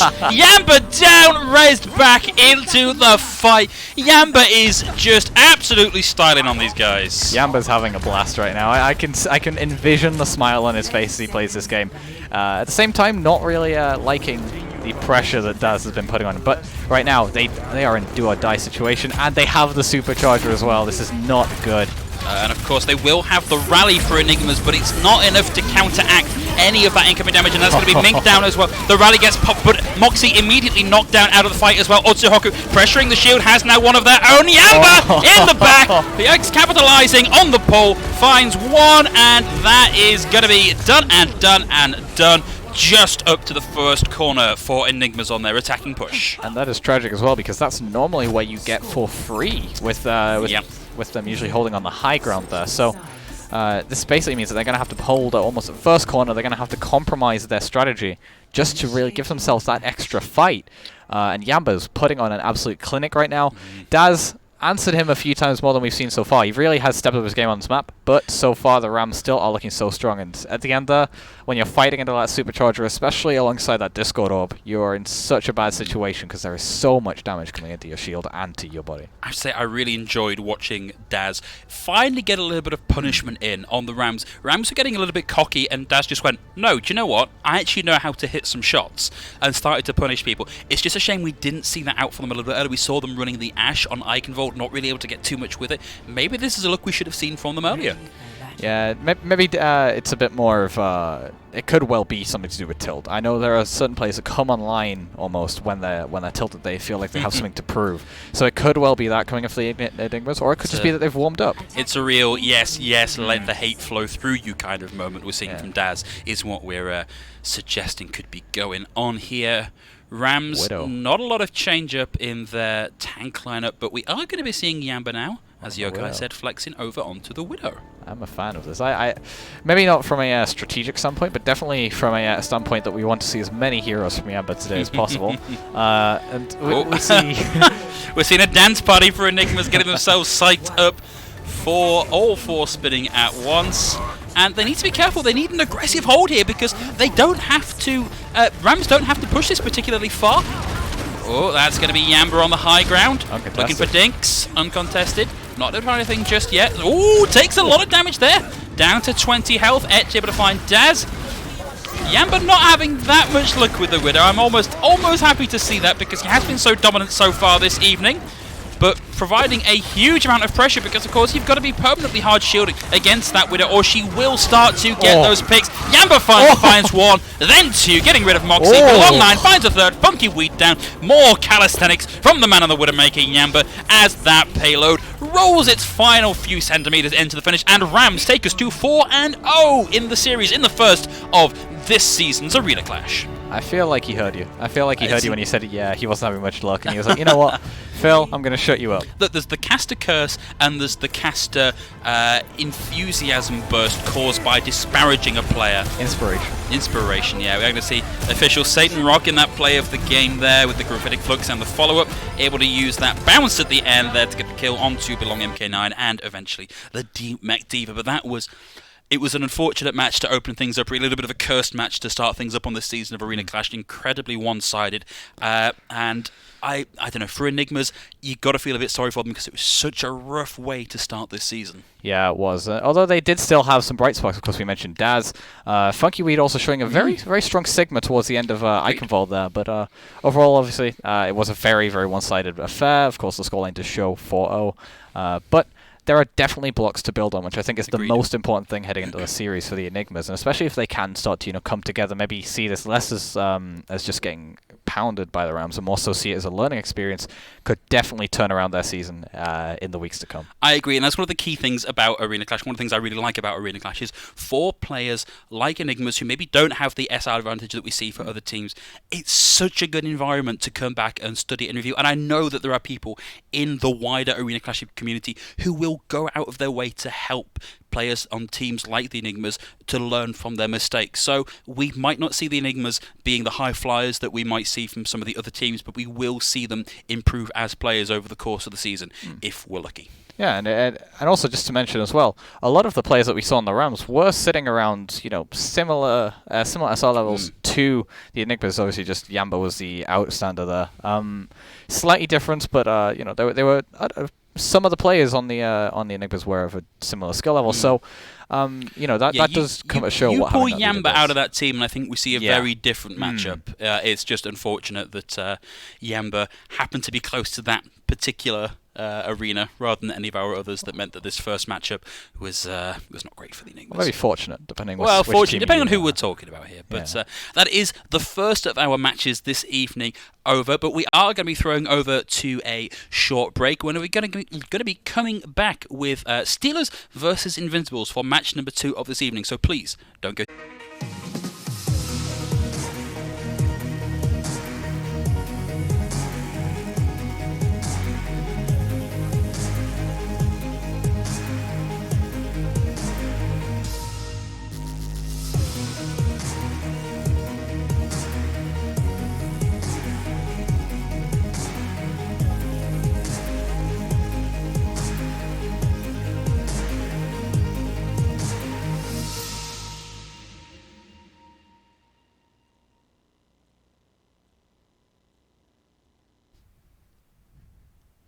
And welcome back, everybody, coming into match number 2 of this evening's games. It is going to be Invincibles versus Steelers. So, Yokai, what do we know about these teams? I put you on the spot there, haven't I? Put me on the spot here. These teams actually are a lot closer in terms of SR range, averaging, I think, 3.8 and about 4.1. So it's about 300 SR difference. And it's actually relatively well spread between the two. It's not like our last game. We've got one standout player really up in that average. A lot more spread out, a lot more evenly spread. So it means we're likely going to see a lot closer fights. And as a result of that, we're likely going to see a much closer series. We should see some more of these maps. We should see second point Volskaya, hopefully, unless we get 2 full holds and a draw without a point on Volskaya. Could happen. Yeah. We could also see that elusive map 5 tiebreaker. Or we could see map number 5, which always makes me excited. Yeah. Our producer is attempting to spoil what he thinks is going to happen, but he's... okay. Apparently, we've just been told there is no tiebreaker, so it's 4 maps and done. So, no, I'm just going to stop listening to my producer because he clearly doesn't know what is happening. But one thing that I wanted to highlight here, for me personally, because it a little bit mirrors my own journey through Overwatch, is that Steelers have a new player this season. Now, Steelers are a team that have historically done relatively well. They've made playoffs a few times in a row now. A new player for them is a player called Jixry. And the reason I bring this up is when I first started casting Overwatch, I was casting for EU PS4 amateur leagues, it's a very rough place to cast. But one of the players that I remember casting from this time is Jixry. So a player that I started out is now in something that I've moved on to since then. He's going to be playing at a very high level, Grandmasters level player, standout DPS player for the Steelers. So really a player to watch out for here, not just because they've got my own personal recommendation, but because I think we are expecting to see some very flashy play from them today. And he is, of course, in that all-important DPS role as well. So plenty of opportunities, should I say, for him to really show his worth. And as we saw in the previous series, a DPS player can make all that difference. We saw Yamba obviously vastly outskilling his opposition, but at the same time, he really did show up, and he really did show the impact a DPS player can actually have on a game. So yeah, for sure, if Jixry does indeed show up like you have put him forward, pushed him up, you put pressure on him now. Pressure. But if he can really show up and really put forward a good performance, we can definitely see, that could really come into play, that experience. It's great for me that we're at this point in Overwatch, despite the problem that people may have with some of the issues we've got with the current meta, with the amount of shielding we're seeing, where we can finally let these people that really made their name and really found their love for the game playing this DPS role actually get to do it now. Yes, there are still some optimal picks, so they can't just pick whatever they like and carry anymore, but it means that we do see a lot more of that intense mechanical skill coming through in the games. Can you imagine a meta that every single DPS, every DPS player was every viable? single character? That would be hell to cast for sure. Yeah, I mean, look, with casting the current meta, you just need to know who Orisa and Sigma are. Doomfist, Reaper, Mei, Moira, Lucio, and mate. Apparently there are other characters in the game, but that's where we are for meta at the minute, isn't it? I thought there was only 6. Is there more? I don't know. Well, I played a lower rank than you, so I occasionally see some more characters in here. But we're going to go have a look at our rosters very shortly. In fact, here comes the graphic, and so Invincibles, a lot of returning players here. So Dwemer, the Redstones, I believe Maverick and Coin are players that we've seen before. And for the Steelers, again, a lot of returning players. Ruggy Ram, who has made a real impact in this community, I believe won the Community Spirit Award at the last Insomnia. Quantum and Carulius, both returning players. Jixri, as we already mentioned, a new player here. Now, Quantum and I also have a little bit of a history, because in every game I've cast, when we were in the middle of Goats, Quantum would routinely shield bash the enemy Sombra out of her EMP, and every time it happened, I would miss it. So I'm going to be watching for some sort of stun coming out from Quantum in this match. But yeah, it should be a highly entertaining match coming up, and we're going to be starting, of course, in this week's first map, which is Ilios, getting a nice view of that Orca dropship, a bit of the map you never really get to see. And I actually never realised that Lena Tracer Oxton was written on the front of that. Yeah, I didn't know that either. Yeah, that's always learning something new. I wonder who's flying the other one. Maybe Winston. Maybe. It makes a certain amount of sense. But moving over to Ilios, like you say, of course, we did see a little bit of Pharah on this before. This is going to be where we're probably most likely to see some Pharah.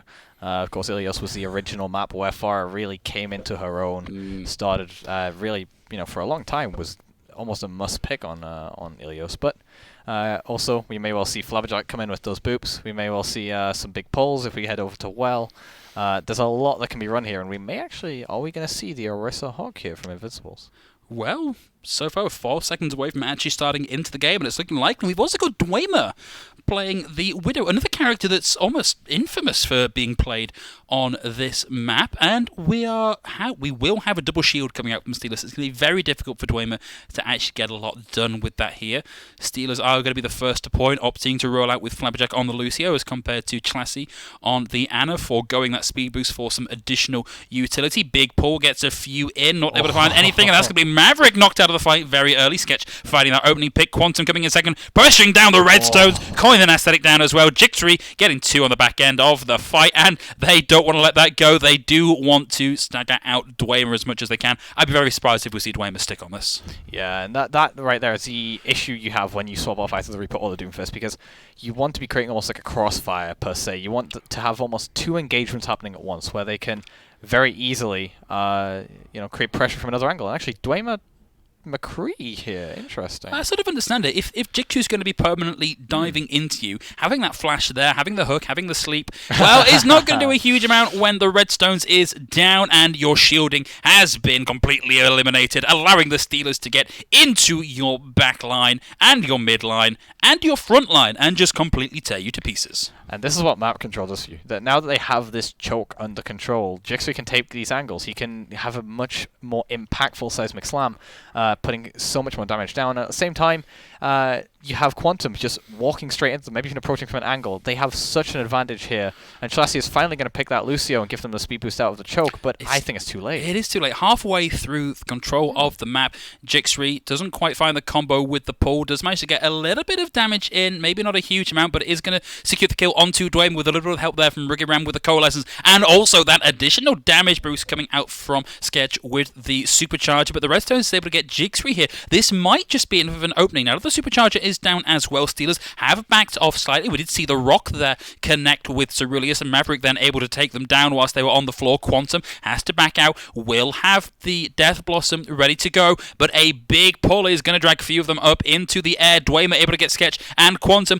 The Invincibles, we thought this was too little too late for them on this swap, but it looks like they're going to pull this right the way back. Let's look at the ult economy, though. You do see the Steelers do indeed have that Critic Flux online and Flabberjack approaching that beat alongside the all-important Death Blossom from Quantum. So this is still not a good situation to be in. Invincibles do have some ultimates coming online, though. They're going to be approaching the Death Blossom, the Coalescence, and that Supercharger, which is really going to boost their ultimate economy if they don't already get said ultimates online. Yeah, it is. Quantum did TPP up onto the high ground. It looks like they may have been found out, not able to get in and use that Death Blossom. In fact, Dwayne able to get Quantum out of the fight. We do lose Maverick as well, but at this point, it is advantage Invincibles. Maverick down to Ceruleus, looking to try and find the enemy Doomfist as well, managing to get them down. That's aesthetic, getting rid of Ceruleus at the end of the fight there. And for all that they swapped incredibly late here, they have done so much to keep control of this and build up the ults they need to keep this rolling. Steelers have all the time in the world, though. They're only at 42% right now. They have 88% themselves. All you need to win one fight, they can stack these ultimates. They can just get these ultimates out, start winning the economy battle.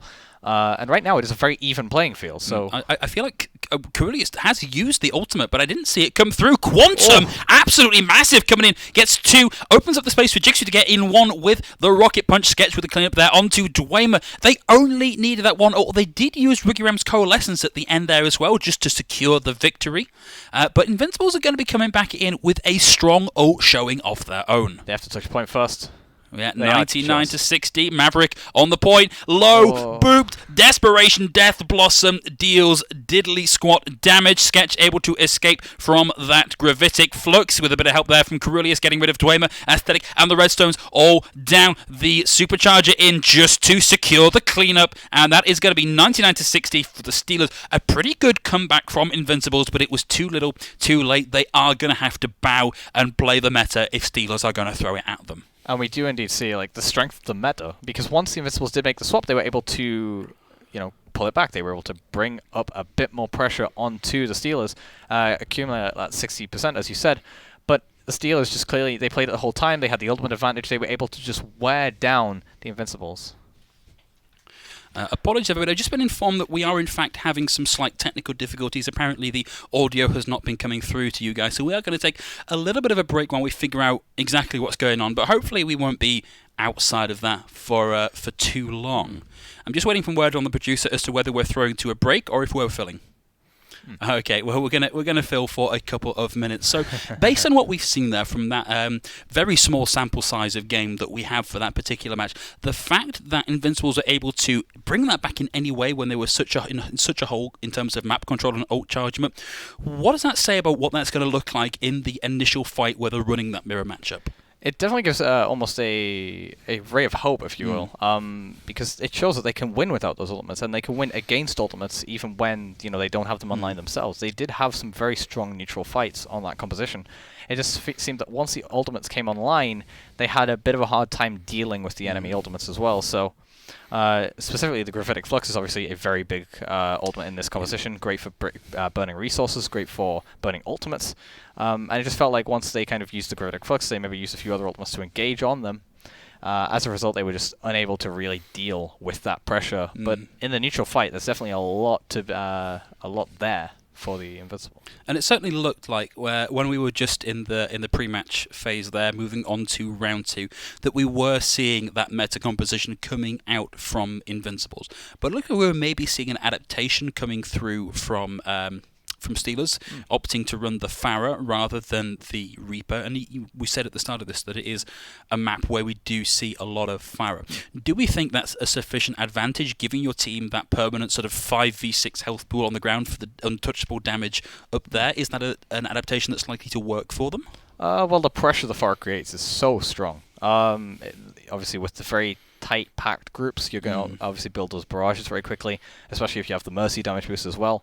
And on top of that, it just provides, it maybe doesn't provide the same pressure the Reaper would on the backline. It just more so, it forces the enemy team into less optimal, should I say, positions on the map, maybe taking more extra cover. Let's say if, because we're heading to Lighthouse next, I believe. No. Well. But because we're heading to Well, it does mean that they may have to take cover in the windmill as a result. So it does force them into position. So maybe you can just give your team that extra level of advantage that you really So it's a lot to do with maybe not necessarily where the damage is coming from, who's dealing that damage, who's receiving it, but the fact that you can use the Pharah to control so much of the map. It's almost like it's It's just very good at zoning. That's the word I'm looking for. Sure, It's very good at zoning out the enemy from the positions you don't want them to be into the positions you want them to be. It's almost like having a flying sheepdog, just like harrying the edge of these sheep, getting them into the place you want with rockets rather than, I don't know, barking? Is that how sheepdogs work? I'm not a farmer. I don't know these things. But one thing I did also spot out the corner of my eye was, I believe these Steels were actually running a Roadhog. I don't believe I saw that. So what we could well be seeing is, whereas the Invincibles are going to be rolling out on, obviously, the meta composition, the Sigma Orisa, that Roadhog can really provide a lot of pressure, especially with the recent changes to Sigma involving his shield, where now he needs a cooldown to replace his shield. As a result, the Roadhog can really find some good angles with those pulls to get the hooks, or even just to pull someone into the pit in the middle of well. Well, that's typically why you see the Roadhog run on well, is everybody is playing for those environmental kills. Roadhog did get a small update in this most recent patch as well. Do we think that's likely to really change how much we see Roadhog in the meta, getting that one additional piece of ammo in the scrap gun? I think it could do. Okay. I think it really could do. You know, it does a lot more for shield breaking. Sure. That extra shot provides extra opportunity to break a shield. It provides extra damage output. I think that scrap gun does a lot of damage, especially at close range with that left click. So I think overall it actually may well impact it, especially with that Sigma change I just said, where the shield can't exactly just be replaced at will. And of course, the other thing to consider is that the number of opportunities you have to hook somebody and then realize that you didn't actually reload and so don't have any ammo to follow that up with is slightly decreased now by having that extra shot in. So, you know, if you, like me, are a forgetful Roadhog player and never remember to reload, then this is actually a real big shot in the arm for you. We'll see less people getting caught out while they hook someone and then have to reload. Yeah, and they're just going, well, I guess I'll melee you and hope for the best. Yeah. I'm pretty sure that also comes from more of the instinct to just melee after clicking anyway. Well, yeah, the damage combo. I think we've been over the fact that I'm not actually that good at this. Yeah, it's all these little stepwise improvements that I just need to study rather than blabbering about. Maybe we should put Yamba on your team. Maybe, yeah, Yamba. If you'd like to come duo with me, I should warn you, I play on PS4, so I'm just digging a big old hole for myself here. Not very good playing on PS4. What am I even doing here?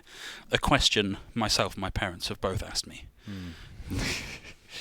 Still waiting on an update on the progress with getting the sound back on the game. I've been told we are in fact close. There's been no time period actually assigned to it. Okay, we are apparently just getting back into the map and ready to go. So hopefully we won't have to do too much more filling. I don't have to admit too many more embarrassing secrets about my Overwatch history. I mean, I feel like you overestimate the level I play at. I only played a diamond level. Oh, really? Yeah. That is surprising, because you are a coach. I am a coach. I've been at Masters, but I don't really play ranked enough to really accumulate a high level play.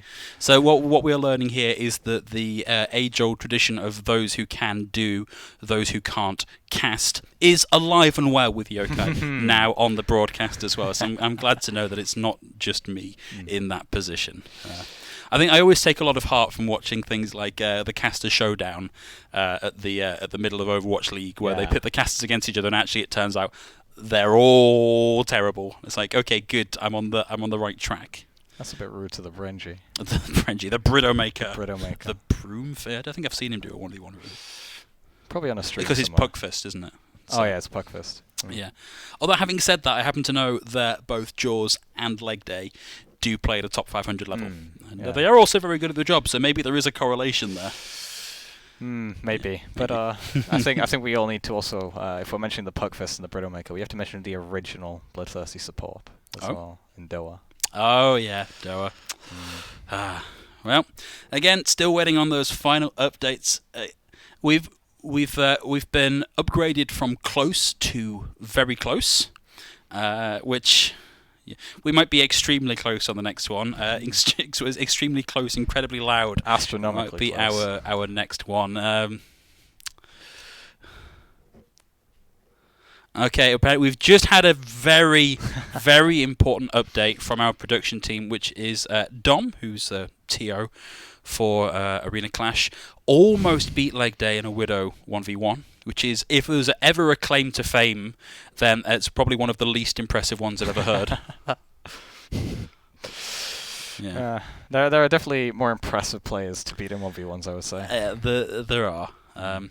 I think I would quite like to set up a Widow 1v1 between Bren and Dom, just to see, like, of these two incredibly mediocre players, which of these mediocre players is really the most mediocre. That could also be a very fun tournament among if we have, say, put Jaws in there, put Leg Day in there. Yeah.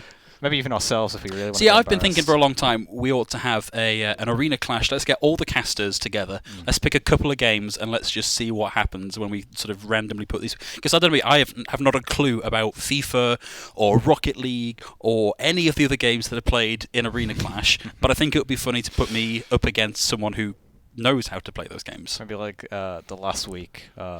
After the season is going to be the casters playing said game. Yeah, we'll have the Caster Chaos Cup. We'll get one of every game and see what happens. Yeah, I'm up for that. So I would also be down for that. Yeah, I'll have a chat with our TO after this and see if we can make it happen. Okay, now I am hearing some potentially healthy sounds coming through the ears. We may be getting close to having that audio back. Almost now. Almost. It's getting even closer. Okay, we've got a very resounding "that'll do," which is always just so heartening to hear from your behind-the-scenes staff.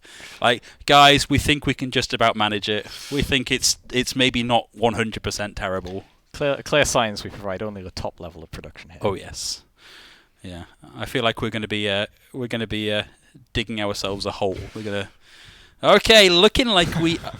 Okay, good. Well. We now have a black screen, but sound. If I'm going to be honest, production, what I would rather have is a moving screen, but no sound. Like, we've got the worst of both worlds.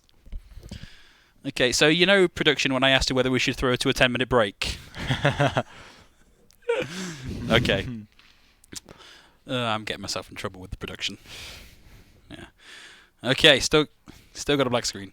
I feel like... There we go! We've got it, everybody. We're moving over onto, well... Okay, yeah, Cerulea's currently hovering over that Roadhog. Yeah, maybe we will see some fishing. Yeah, quite possible. Although... Oh, aesthetic. Oh, okay, we well. have... Oh, we got the... What is this? What is even happening? We've got the Roadhog Orisa on both sides. Jixri on the Hanzo as well. Jixri on the Hanzo, so yeah. They're really playing for poke here. They're really playing to maybe burn these shields down if they're anticipating that Roadhog. Oh, man, Maverick got a big shot in on the back of that. He's getting a lot of damage, although we are going to start seeing this duel come into play very, very soon. Well, for the moment, it looks like the Pharaohs are sort of ignoring each other and just trying to build up their barrage and secure. Here we go. There's the Pharaoh 1v1. Maverick and Quantum both taking a lot of damage, and we are going to see Dwemer and Jixri both going down early in the fight. So it's just that Pharaoh v Pharaoh. So we've got tanks and supports dueling on the point, and a Pharaoh 1v1. Sorry, Pharaoh Mercy 2v2 up in the air. And Aesthetic, taking a bit of a dive, is going to see Steelers take initial control of this point. So this has been a very strange fight so far. Coin taking a dive also. I'm guessing this was part of this hard reset, ready to come back in on this fight. Well, Maverick able to find Ruggy Ram. That's a good pick, although Ruggy most of the way to that ultimate already. Yeah, but that's a very good entry pick, and that's actually now eliminated that res. So if they do, if Maverick does win out that Pharaoh 1v1, there is no res available for Quantum. Oh, that big concussive blast. And on top of that, Maverick has the barrage ready to go. Quantum still a long way from having that to play with. Ruggy Ram throws in the Coalescence. Cerulea's down already thanks to a hook into the hole from Aesthetic. Quantum finally takes down Maverick, who still has the barrage online and ready to go. Invincibles maybe need a hard reset here because they've been fighting this for so long but not finding anything with it. They are at least gaining ultimates, but at the same time they're also building the Invincibles ultimates, and they're not getting any percentage on the point either. Now they are going to be very closely coming up on having a couple here ready to go. Ceruleus went for the hook, found nothing but shield, but Ruggy Ram and Sketch both down. Quantum with a barrage is going to find the redstones taken out themselves, and Aesthetic with a whole hook, interrupted by the hook, the counter hook, and that's going to be Invincibles after wasting so much time, finally able to take control of the point. Jixri and Dwemer both down on the back end of the fight. Yeah, so they are going to at least have a few entry picks. Oh, that Firebird very nearly caught out a few of the players, but nothing's going to come of it. But we do see that Dwemer is going to have the Dragon Strike, so if they want to approach through one of these chokes, Dwemer could have something to say about it. And Maverick, of course, having that all-important barrage there, and they are also sitting on a supercharger, so they're going to have a very good defensive position here, while Steelers are probably just want to build some ultimates. And yeah, beautiful tracking of that hole as well. Dwemer will, of course, still have the Dragon Strike ready to go. Maverick taking the better of out of Quantum. We've got the beautiful... beautiful Dragon, but nothing, because Quantum able to throw in so much damage so quickly that they were completely able to take out almost all of Invincibles, and that is going to be the Steelers flipping control of the point back over at 68%. Invincibles are going to be coming back in with 2 ults of their own, however. Correct me if I'm wrong, that was a 3-for-1 on Rockets there. Maverick lucky didn't use his barrage. Yeah, that was, I mean, a little bit of help there from the Mercy, but that was a heck of a rocket. That was a lot of damage, and that's exactly what you get with the... Jix3! Coin poked their head around the corner, and that was the last we saw of them and their head. The rest comes off, Coin brought back in. Dwayne able to find Quantum now, but Ricky Ram getting the better of Aesthetic. Maverick repositioning, looking for the kill, finds Flabberjack, might not need a barrage, uses it anyway. Sketch is down, Carulius is down, and Jix3 taken out at the end, just for good measure. Invincibles have flipped the point back over. And now they're just going to get these stagger kills, and this is what you need. You need to be buying as much time as possible if you're the Invincibles. And they do have a very near Roadhog, and also a pretty close... That's a fantastic pick as well, going to buy them even more time.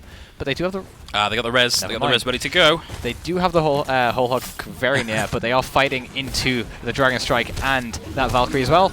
Ooh, Carulius took so much damage, and yet Jix3 does have the Dragon Strike ready to go. Maverick able to take them out of the fight very early on, though, so doesn't have that to play with now. Quantum trying to play some angles, does take an arrow to the forehead from Jix3.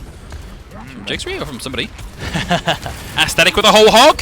Has the hog on the opposite side pinned up, but we're going to see that. No, Hook doesn't come off cooldown quite cool enough, and Carulius is going to be down. Rookie Ram hooked out of the Coalescence is not what you wanted to see at this point in the match, because we are getting very close to, in fact, we are in one fight territory. Invincibles looking in a very good position to hold this here. It needs to be a fantastic couple of ultimates from the DPS of the Steelers. Yeah, and they need to touch this point first. Far is going to get on there for Quantum, but then still they need to keep this point ticking. They're doing a very good job of cycling on and off of the point. They need to get back onto it. There we go. Overtime continuing to tick up. But a 1-for-1 trade. That's going to be 2 DPS down, 1 for each team. Maverick looking to get the kill in. Telsey able to bring Dwemer back into the fight. Jix3 finds Aesthetic. Coin now with the Coalescence, able to find a few targets. They back around the corner, out of the way of that Kamehameha of danger. Maverick with the barrage finds 3. This has been a match completely dictated by Farrah play, and Invincibles just squeaked through at the end. That was fantastic from Maverick, in the right place at the right time for that huge barrage. It seems like playing as far in counts of 3. Well, 3 for 1, 3 for a barrage. He really does enjoy it, but regardless, the Invincibles have, well, turned it back. They came out on, maybe not the meta comp, but they practically mirrored the Steelers. It's very close, yeah. Yeah, and they really had a strong showing, especially on the later fights when it really they had to come in more clutch. Here, are we going to see Aesthetic on Zarya? I don't think we're going to see... I doubt we're going to see Ryan Zarya May. I really doubt this. Well, it's a thing that you do see. You certainly used to see this run on some maps, particularly the May Reaper, back when Ryan Zarya was particularly strong. But I don't know that it can hold up to this incredibly meta composition that the Steelers are running. This will be interesting. I want to see how they play this. Jix3 coming in with the right click, not quite able to connect with anything thanks to that Zarya bubble. Certainly that's starting to make sense, but Carulius is able to pile in a huge amount of damage. But they've got to be careful. It's very hard to aggress into that May freeze because it pierces. Beautiful wall out from Dwemer, but it looks like it may really have only affected the Redstones, who is getting focused down. Has the bubble, but unfortunately Jix3 able to get in on the back of that and take down the main tank. And with the main tank, first of all, it's going to make that a very difficult fight to keep going. 1 boop kill out from Flabberjack. Quantum now alive on the point. Almost gets booped off themselves. Classy does find Rookie Ram, Coin down also. So an incredibly tradey fight so far, but it looks like Invincibles might have just done enough here. No, Quantum coming up big with the Hellfire shotguns, able to get 2, and there is a lot of charge on Aesthetic, but sadly not enough HP to keep that going, and we are going to see the Redstone on the point, violently fighting to keep that alive. They will come out of that with most of an Earth Shatter ready to go, though. Yeah, and one thing I was really happy with is they focused on the rotation first. They didn't bother with doing damage while rotating. They knew that they had to complete that first, and now Redstones does have the shadow. And even though they didn't win the fight, that does bode very well for future fights if they can get in position again. Of course, they have the Coalescence as well. They just need to get it. Oh, that's unfortunate. One early pick. The sound barrier comes out, but Chalacity already dead. Aesthetic down now to Quantum as well. We want to see them not invest any more ultimates in this fight. Aesthetic, Redstone's down. Maverick will just about survive that. They may get chased down here, though. That's going to be Dwemer taken down. And luckily, Maverick just able to get back into the loving arms of their waiting team. Crucially, they do have their ultimates starting to come online. They have the Death Blossom, they have the Graviton Surge, which is going to be massive, and they also have that Earth Shatter as well to follow up on any cleanup kills. Plus, the Sound Barrier coming out from Classy as well, just in case anything does go wrong. For example, the Gravitic Flux or the Supercharger. Oh! Or early pick from Dwemer finds Jixri early in the fight. That could be the opening that they need. A lot of damage is down, but they lose the Redstones incredibly early in the fight. Supercharger is down. Maverick with the Death Blossom in over the top of the Graviton Surge. Doesn't find a huge amount of value, but Quantum, with just the Hellfire Shotguns, is able to find 3 in quick succession. We lose one support. We use one tank ult to try and win that fight, and 1 DPS ult, and they got nothing from it. And look at the ultimates now as well. They're going to still have that all-important Gravitic Flux and the Meteor Strike as well, and they're coming up on their own Death Blossom as well, so this is tragic for Invincibles here. They do still have the Earth Shatter and the Sound Barrier though, but they're going to have to bring up something big, especially with Dwemer nearing that Dragon Strike as well. Oh! Well, this is last fight territory, and you are doing it without a Lucio. Carulius with the Gravitic Flux. The Earth Shatter is committed. Doesn't seem to have found a huge amount. Does find Boogie Ram. Dwemer with that Dragon Strike is able to get 1. Maverick finds Quantum, and this could be Invincibles flipping this point over at 99-0. I thought at first he did whiff that Shatter on the Redstones there, but he didn't. He hit the Moira, and that one pick, that large amount of healing that was eliminated from the Steelers, was just enough to edge out that fight. We tried to see a bit of a flashy play come out from Jixri. Nothing was coming of it, but Quantum is still sitting on that Death Blossom, and there's not much that can answer for Invincibles. So I would personally say maybe going a bit aggressive with that Coalescence there. I'd completely agree with that Coin. The only ultimate available they have is Coin with that Coalescence, and we're seeing it out already. We saw Jixri hunting to try and interrupt that, wasn't quite able to connect with it. Coin does unfortunately stay in the fight, or fortunately if you are Coin. Maverick able to get rid of Rookie Ram early in the fight once again. Maverick falling very, very low, but kept up and alive in the fight by Coin, and that's going to be a dive off the side.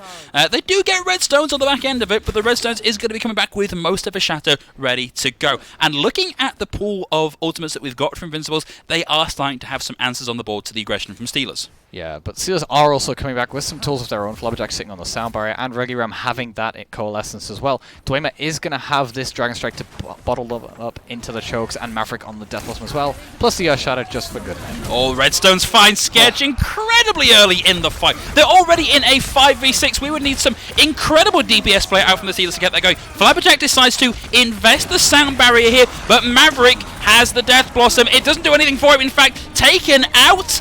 And that is going to be Rookie Ram and Quantum pretty much cleaning this point right the way up. We did see Dwemer try and keep things alive with that Dragon Strike, but it's just not enough to keep that going. And at 99-76, we may just see Invincibles flip this back. Oh no, Steelers have control, and that's going to be 2-1 on Ilios. Steelers taking an early lead in the series.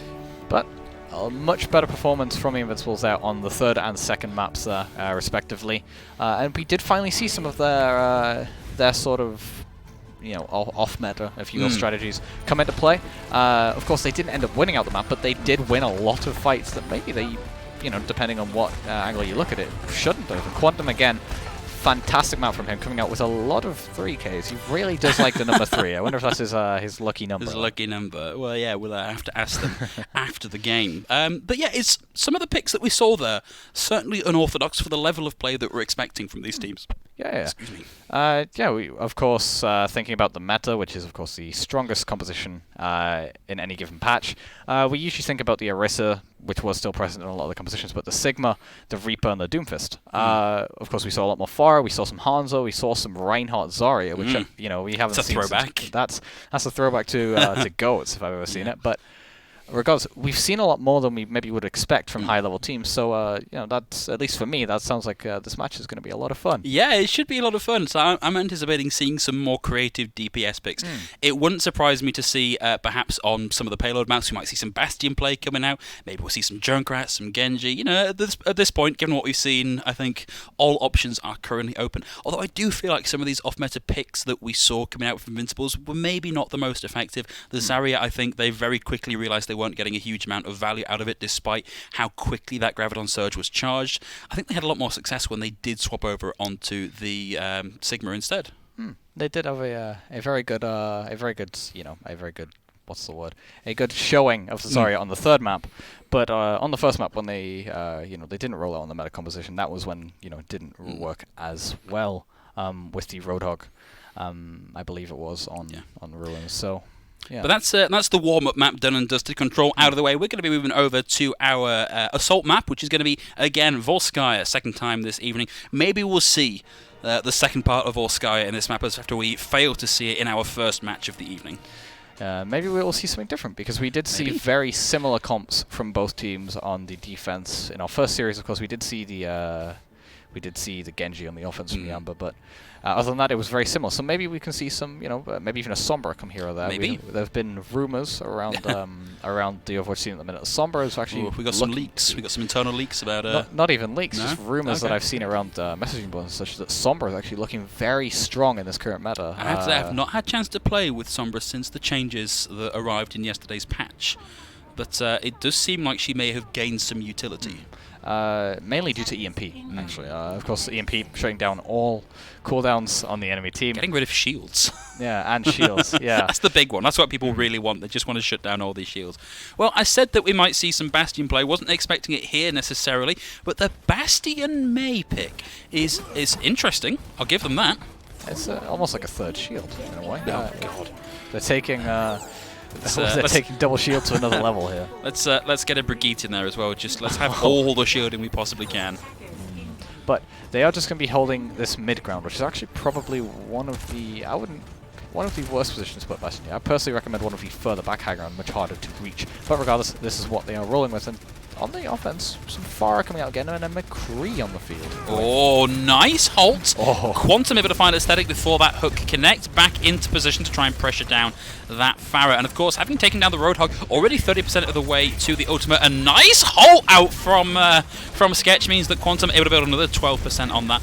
And we can see Maverick here desperately looking to try and get something out of this Pharah pick, but hasn't found any way to actually generate charge on the ultimate just yet. It's quite difficult to put rockets on the Bastion when there's about, I don't know how many rounds Bastion fires, but there are a lot of rounds 300. firing. 300 rounds a fire second. for like 10 seconds. Oh, not per second, but just over his entire magazine. Well, yeah, 300.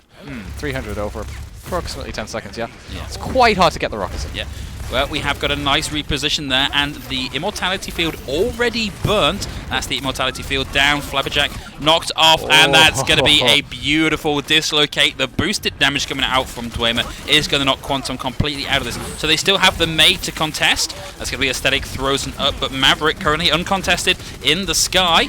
Not quite able to get the displacement kill. Sketch able to find Aesthetic, so Steelers not out of this fight just yet, but Maverick, aggressive, getting in, finds Sketch, rocked, but not rolled off the point just yet. Classy able to bring Aesthetic back into the fight. Rookie Ram and Flabberjack down. Invincibles able to carry that fight and cap point A. We are going to be seeing some point B Volskaya tonight, everybody. There is a bit of a... This is the one problem with the Steel's composition there with the Bastion, is that you're putting all of your eggs into one very immobile basket.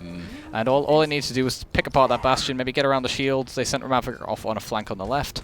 And Bastion can only shoot in one direction. So as a result, they didn't really have any pressure on the rest of the team. They were able to overwhelm it, and now they have this barrage from Maverick. Oh, the immediate swap off. Flabberjack does get square out, and Caruli's able to get the equalizer with Aesthetic now down. Schlessie brought them back into the fight. Maverick looking to get around behind them, using the Concussive Blast to reposition. Has the barrage. Getting in the solo barrage onto Jixie. Swapping around to find Sketch. Rocked out of it, but two already in the fight is great for Invincibles. Coin there with the Coalescence, able to bring the rest of that back. Rookie Ram knocked down by that Coalescence, and Invincibles looking very strong here. Drixfree now over onto the Tracer. Sketch on the Wrecking Ball, wanting to get in and contest. but the hook and the flashbang knocks their hamster out of the competition. And that is 2 ticks capped already. Jixri doing so much work to try and keep this going. Not quite able to do it. Quantum will have the Meteor Strike ready to go, but it's probably not enough to secure sufficient kills to get that out. There's too much HP and too much damage.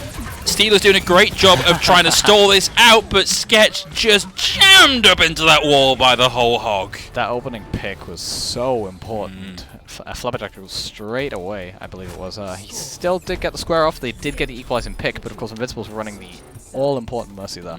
Maverick, of course, had the barrage online because he's doing so much damage on that Pharah, and they were just able to pick apart the Steelers' composition before they could even really get set up due to their extended hold on point A.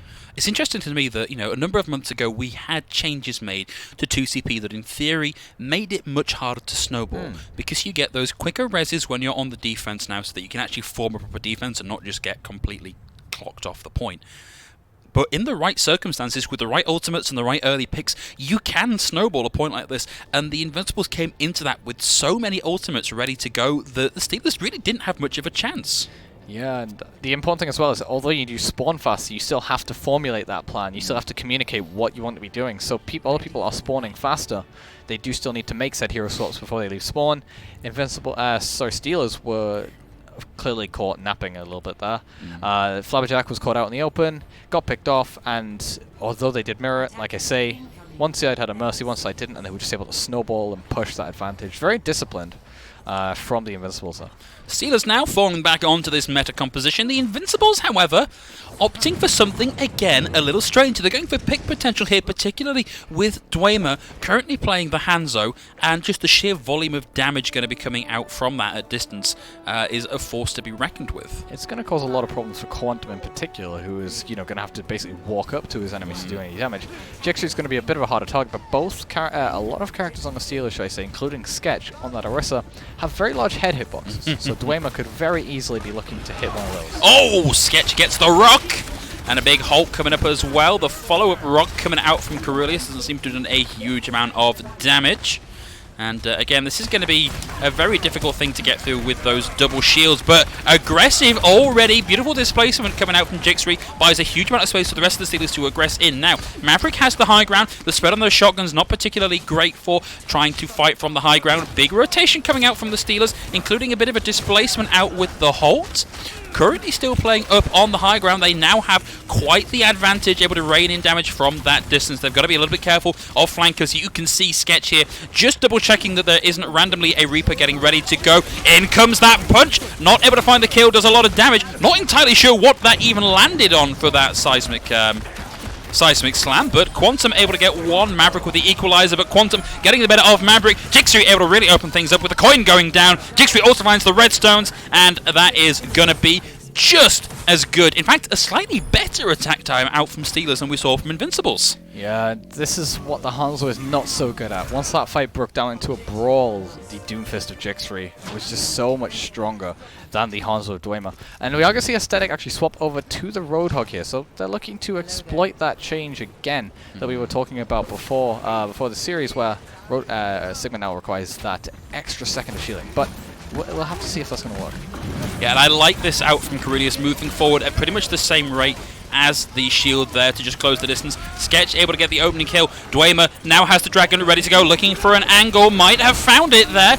Coin now pressured in the background. Quantum with the Bleth Blossom able to find Maverick. Nothing coming out of Jixri's Meteor Strike either, but with the follow-up able to find one, then two, getting rid of Coin.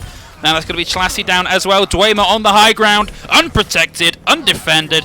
That's going to be an even quicker cap time for the Steelers. This is it seems like it's going to be a long ball Skyer. 2CP. Yeah. 2CP. We did mention the fact that we didn't get to see it in the first now we may game. be seeing too much of it. Yeah.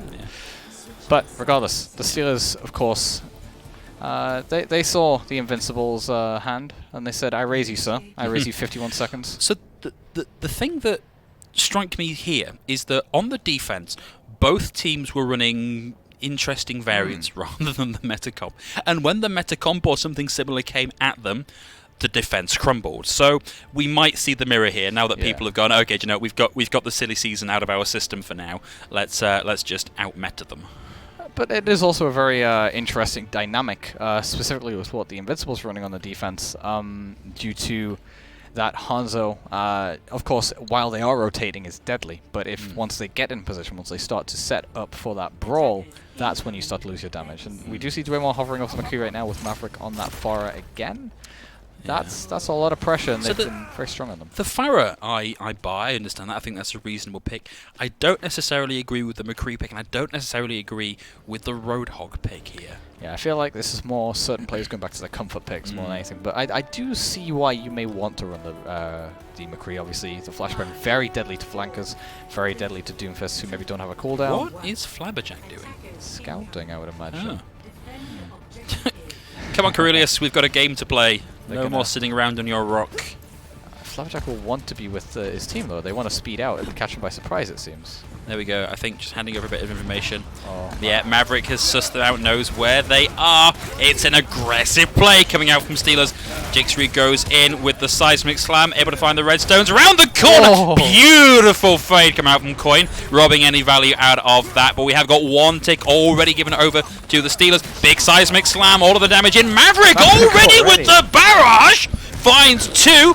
Sketch and Quantum both down. Invincibles may have just done this twice in a row. Jixri kept alive momentarily by that Coalescence, but both he and Rookie Ram dealt with. And Rookie Ram used that Coalescence very late as well. Obviously built that up so quickly because of the amount of damage Maverick was putting down. He gets the barrage online. Very easy fight win for that. Now, Shlasi is actually very close to that Valkyrie as well, but on the Steelers side, there's not much there. And the Redstones is playing Reinhardt. I don't really understand this. What is going on? Invincibles, Steelers, reveal to me your secrets. Well, they've been the team that's been more likely to run these off-meta picks. I don't know what he's thinking. And Quantum with the early pick, Maverick down. We are going to see the res come through. The stun onto Aesthetic. That extra bit of healing means that he will have the whole hog ready to go. Looks to be retreating for now. I think may have decided that was a lost fight well in advance of the rest of his team. Jixri getting a little bit of parting damage at the end there and avoiding that hook nicely.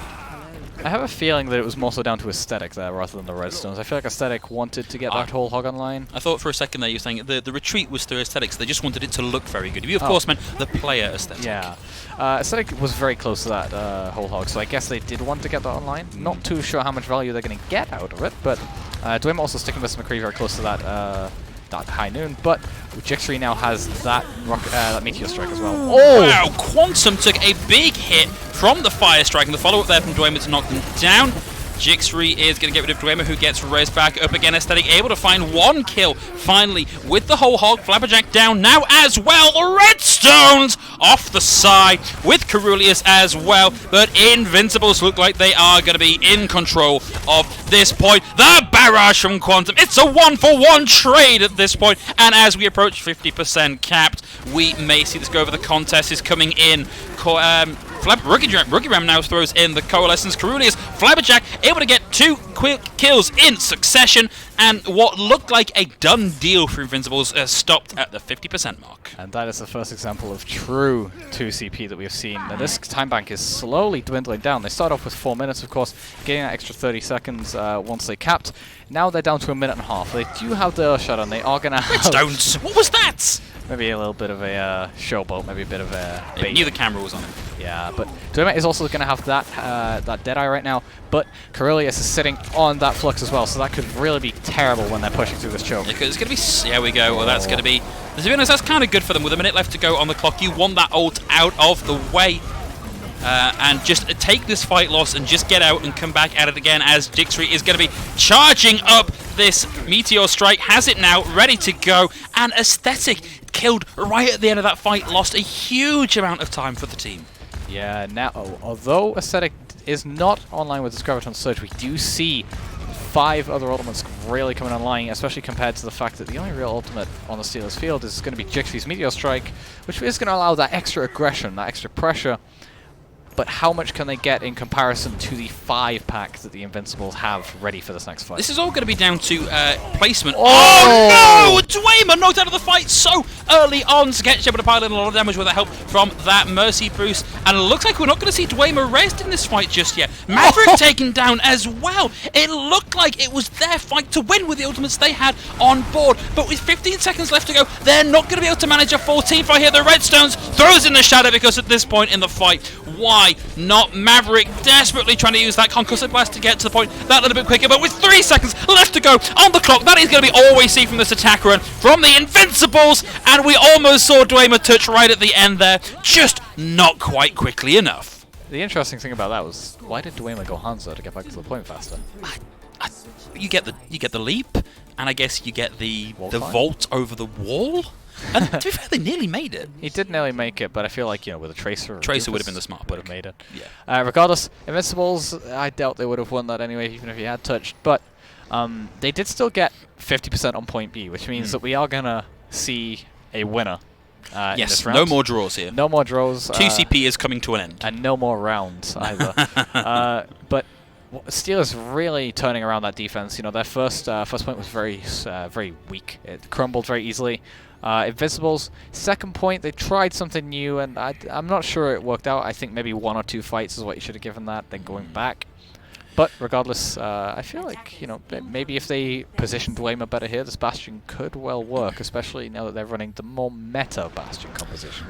It is, but I obviously can't see this because I'm not on screen right now, but every time I look at the Hero Live and I see something a little bit unusual, my shoulders slump because I think, why gamble? Why gamble? Unless you are so convinced that you can't win this mirror matchup against the Steelers, why make that choice? It may be down to them knowing their players' limits. Dwemer may not be a very strong Doomfist or Reaper player. We don't really know that too much at the moment. It's quite a handicap in this meta. Yeah, but we are going to see the meta from the Steelers here. So. Ooh, we saw a huge amount of damage piled into Sketch and Flabber. This is a good rotation, avoids a lot of lines of sight from the Bastion. Also gives you the option to back out once you force that rotation. Dwemer now looking to shelter themselves down in the bunker. Did just hear a Reaper teleport nearby, and you can just see the outline there at the top of the screen. They want to cause a little bit of chaos and then buy some space for Quantum to get in and start getting the kills. There we go, close in on the Bastion, but the lamp is up, the Immortality is live, and Flabberjack does manage to find Dwemer here. But it looks like that's going to be a fight win for the Invincibles just now. There's so much healing with that Moira and that Batiste, and the Immortality field as well. They did have a very good idea. You want to close the distance to Bastion as quickly as possible. They weren't able to execute, which is, even more tragic because now Shalassi has that. Has the square. Amplification Matrix online. He may not have that Immortality field if they are quicking on point. And actually, the Invincibles aren't set up. Oh, what is going on here? They've just given over this point. Now the Steelers have the defensive setup. Jix were able to get Shalassi before they were able to use either the Immortality or the Square. The Amplificatrix not taking advantage of. Steelers are going to be capping this point. Nothing really to be done now for the Invincibles. I'd love to know what that thought process was, because they were just in the weirdest of positions for a defense. I'm pretty sure Dwemer actually got picked off towards the end of the previous fight, so when Steelers were pushing on the point, Dwemer was not back, so they had to set up ready for him. They are going to be sitting on a lot of ultimates, actually 5 of which the only one missing is Dwemer, who has swapped up to Hanzo. Yeah, Quantum will have a correlate with her Death Blossom. Out it comes. That's going to destroy the lamp as well, and the Supercharger. Jixri not able to find the kill there, forces Dwemer to reposition, but now causing havoc, getting rid of the tank, and with the team kill, that is going to be Steelers in a very convincing second push, taking us to 2-0 over Invincibles.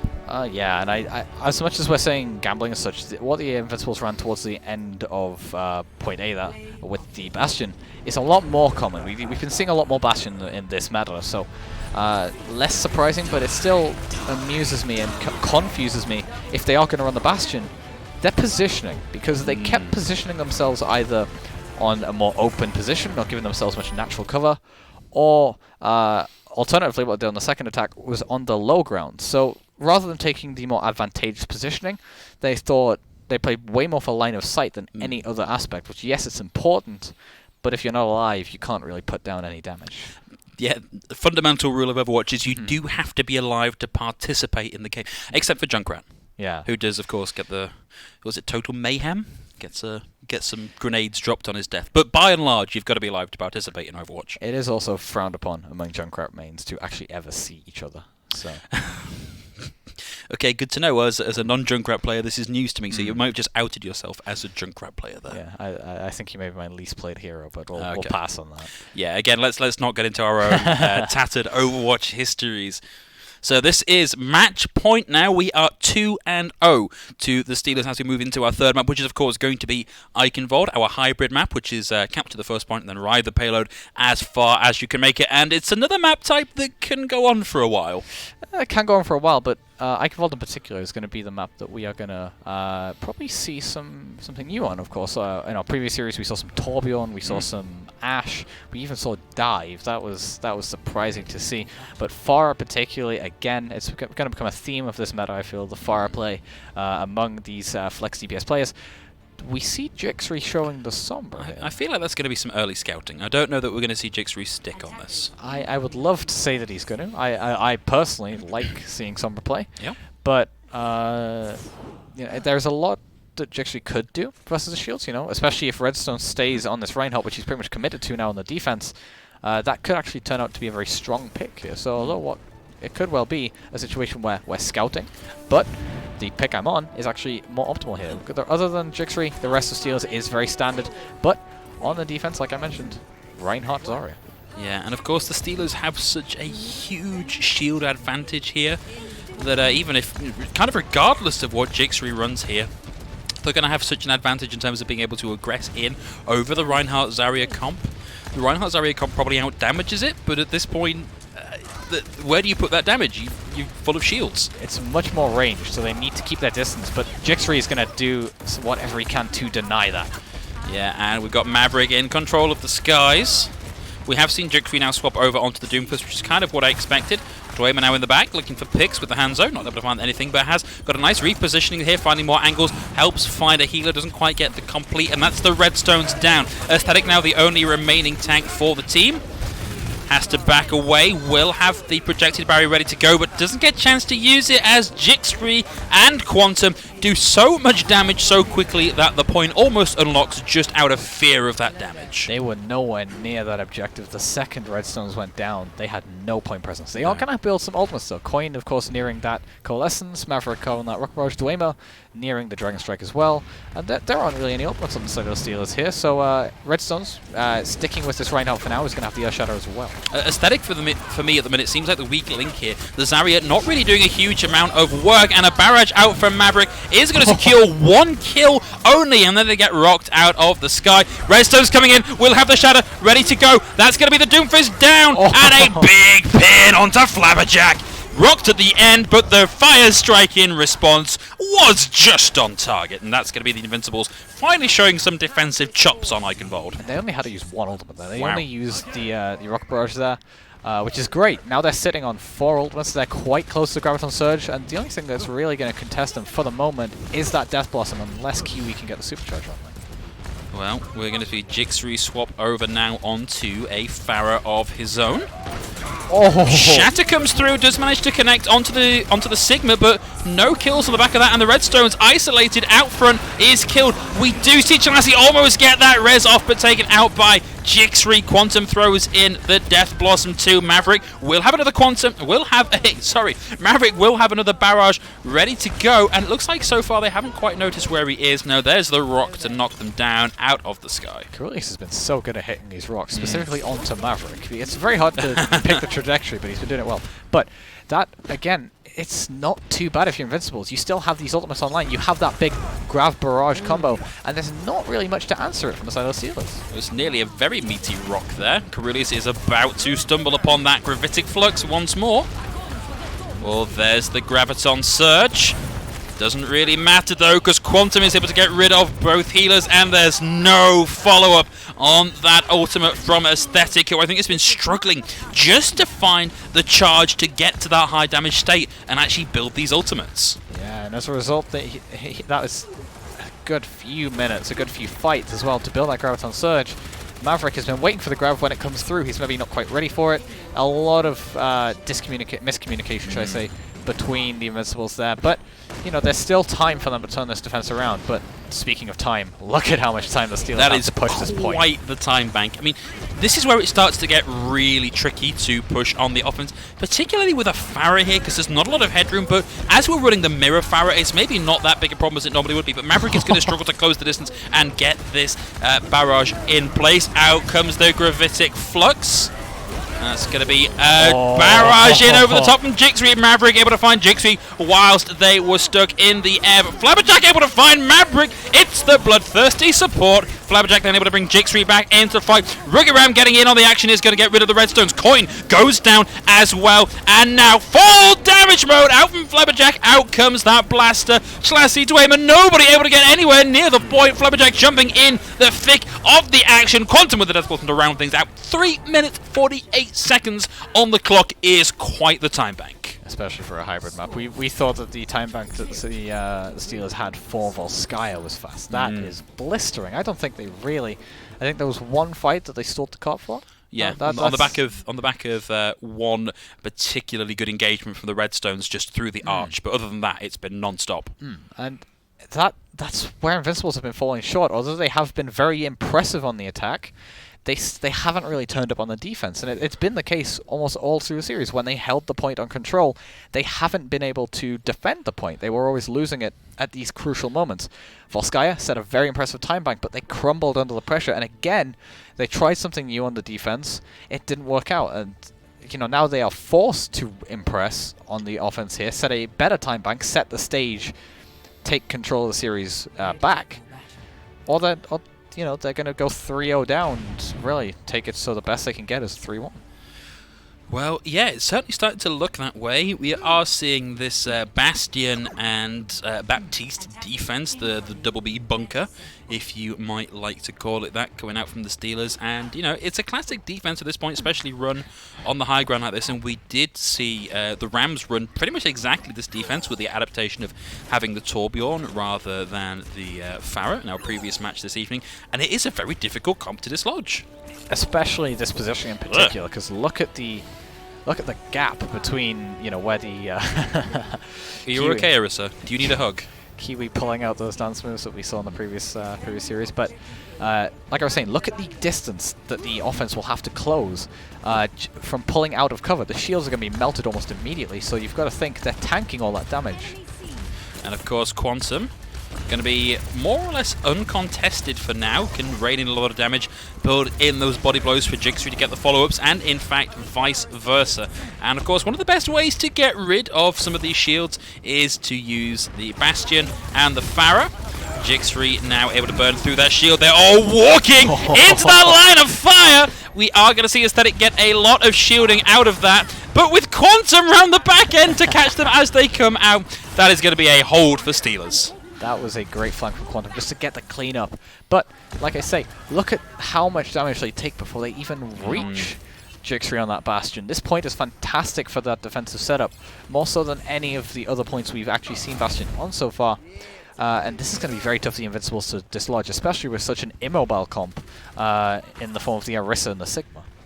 It really is. We have got Maverick making the adaptation now, swapping over onto the Pharah, which, you know, I actually don't mind here for just trying to pressure down shields and force maybe a little bit of a rotation. Dwemer now sneaking up the backstairs, stumbling across them, finds that weak spot on the Bastion, but nope, there is a lamp there to keep you in the fight. Lamp is now down. It's going to be another 20 seconds before that's available to them. The barrage out from Quantum is going to get Schlassie. Maverick able to find Quantum whilst they are immobilized in the air. Flabberjack with the dive back in, wants to get a kill, finds the kill onto Dwemer with the blaster. However, Invincibles currently on the point, getting 2 ticks already.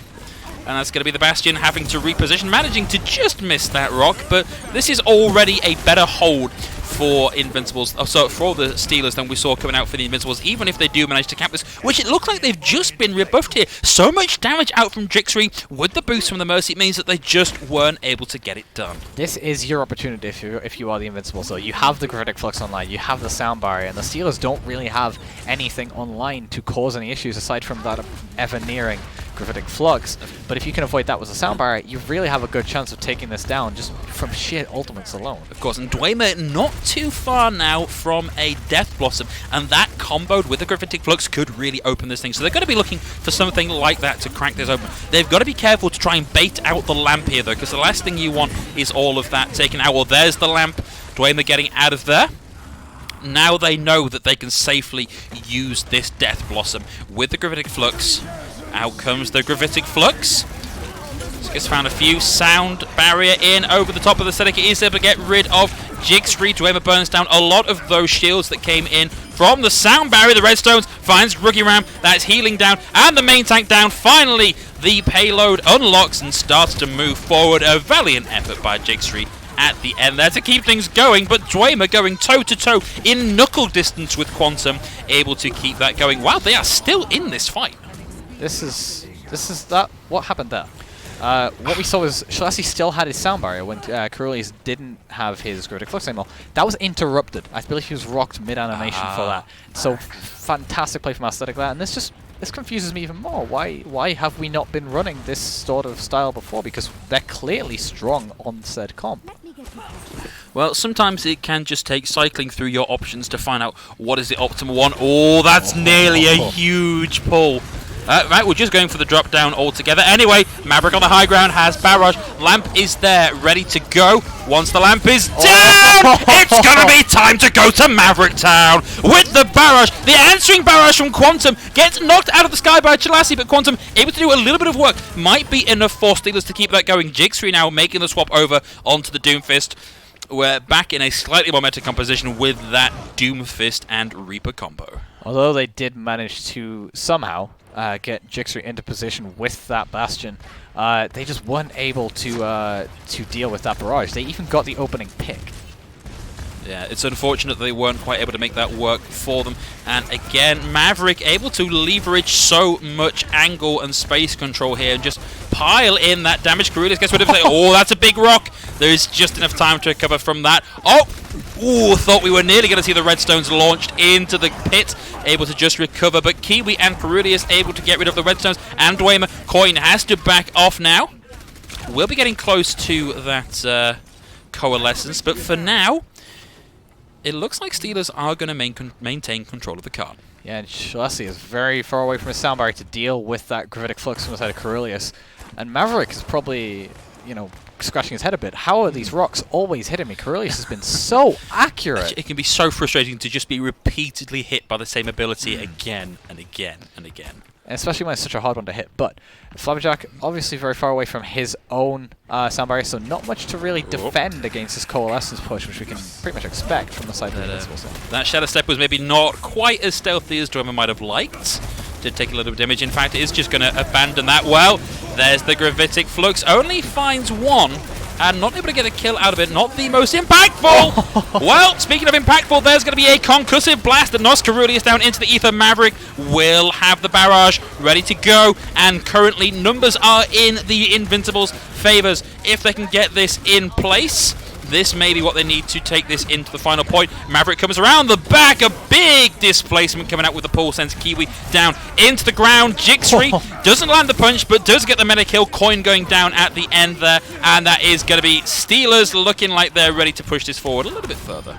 Yeah, I guess with that fight, the best way to describe it is just a good, the best form of defense is a good offense. Both teams, no defensive abilities, anything like that. They just had to go all in and aggressive. And now we're 5 seconds away from actually losing this map. They need to touch the point. Well, and I can't see anybody anywhere near that cart, so we just got somebody on. I didn't see who it was, but somebody just in. Quantum able to get Classy, Dwemer down as well, and Quantum will, of course, have the Death Blossom ready to go. Probably doesn't even need it at this point, because there is nobody left alive from the Invincibles. Steelers, with the team kill, are going to take us to 3-0 in the series. A dominant display from the Steelers. very good defense off the back of a very good offense. Great performance coming out from all the Steelers there. Jixri especially, you highlighted him at the start of the game. Play of the game on the Bastion. Wow. It doesn't really count if it's on the Bastion, does it? In my experience. Bastion's point-and-click adventure. Yeah, Bastion's point-and-click adventure, and boy, they just pile into him here. That's unfortunate. Look how quickly that ult tracker ticked up as well. Well, that's what happens when you have the damage boost and all that healing. You don't have to move. Yeah, really making life easy for Bastion in that sort of composition. In his home map as well. True. Yeah, I hadn't considered that, but yeah, you're absolutely right. In fact, we did see another Bastion's arm cartwheeling across the map earlier in the map.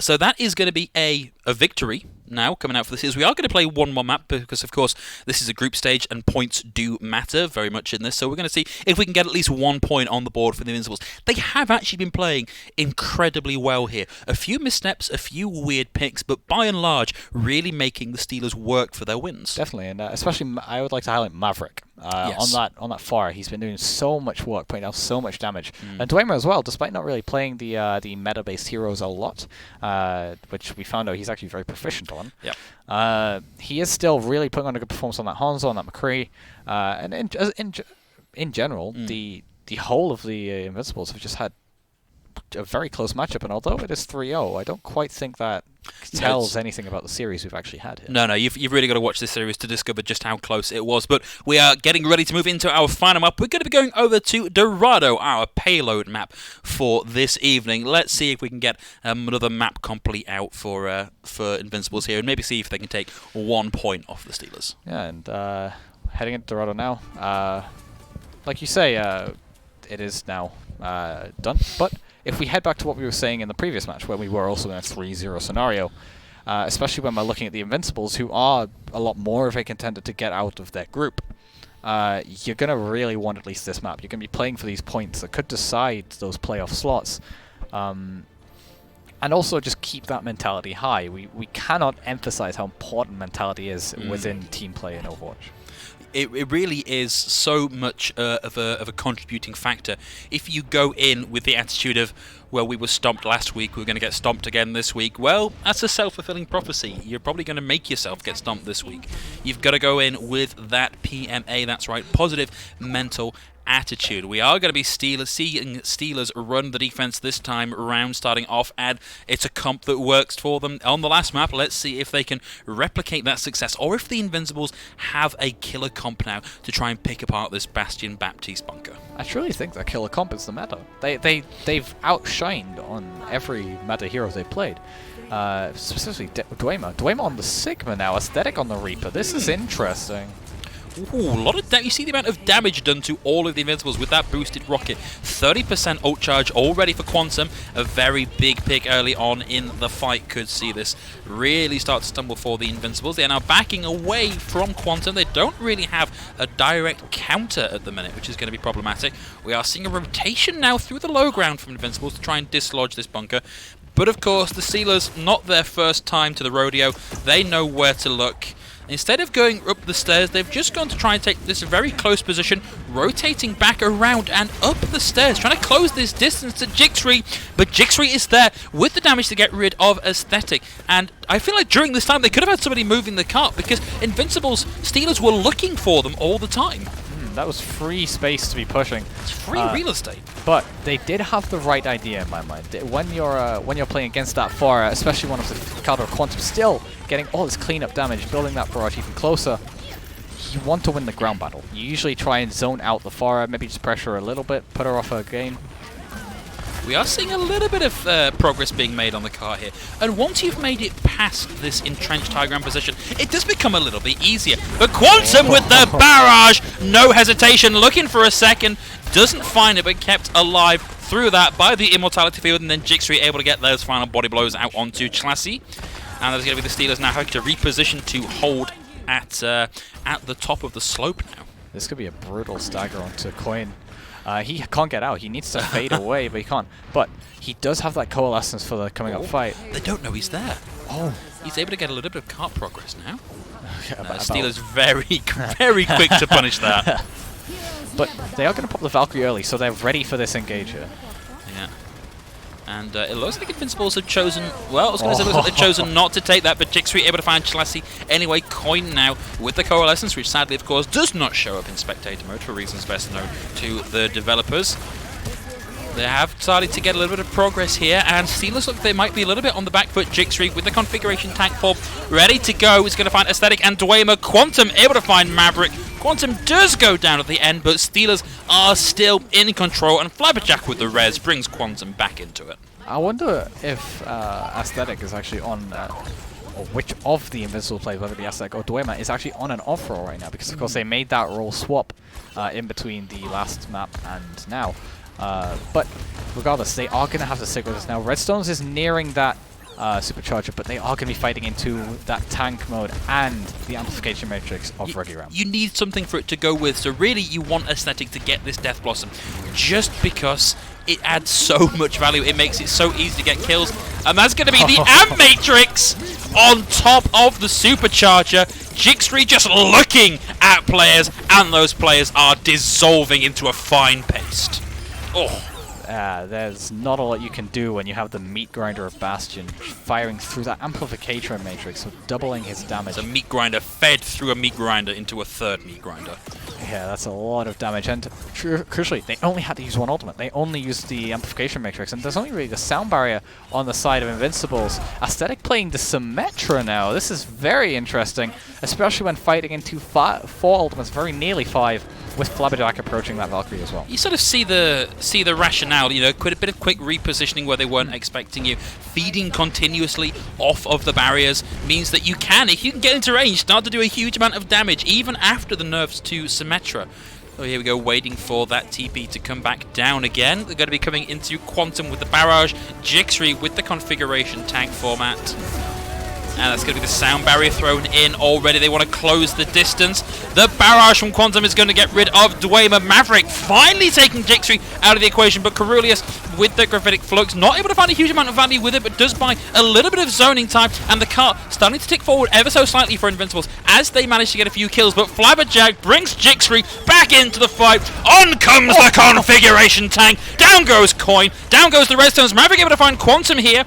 Need to see whether they can play Ring Around the Rosies around this point to keep it going and try and get this done in overtime. A valiant effort. Chlassi doing what they can to try and keep anybody from getting back on the payload. And we've got that TP back onto the point just to help them get in a little bit quicker. Aesthetic now building up their damage. Maverick able to find Jixri here. Aesthetic finally starting to make something work with this. Maverick goes down to Quantum with a swap over onto Tracer. We are deep into overtime. Kiwi on the Wrecking Ball, not able to survive through this swap from Aesthetic onto the Symmetra. Absolutely huge for the Invincibles. And they surprisingly didn't have to burn all of their ultimates here. Aesthetic still has that wall. Maverick also having that Meteor Strike as well. They still have tools to work with to keep his payload going, especially now looking at Steelers, who've had to swap up their whole composition and only really even near Carulius' gravitational flux, which is still a good 30% away.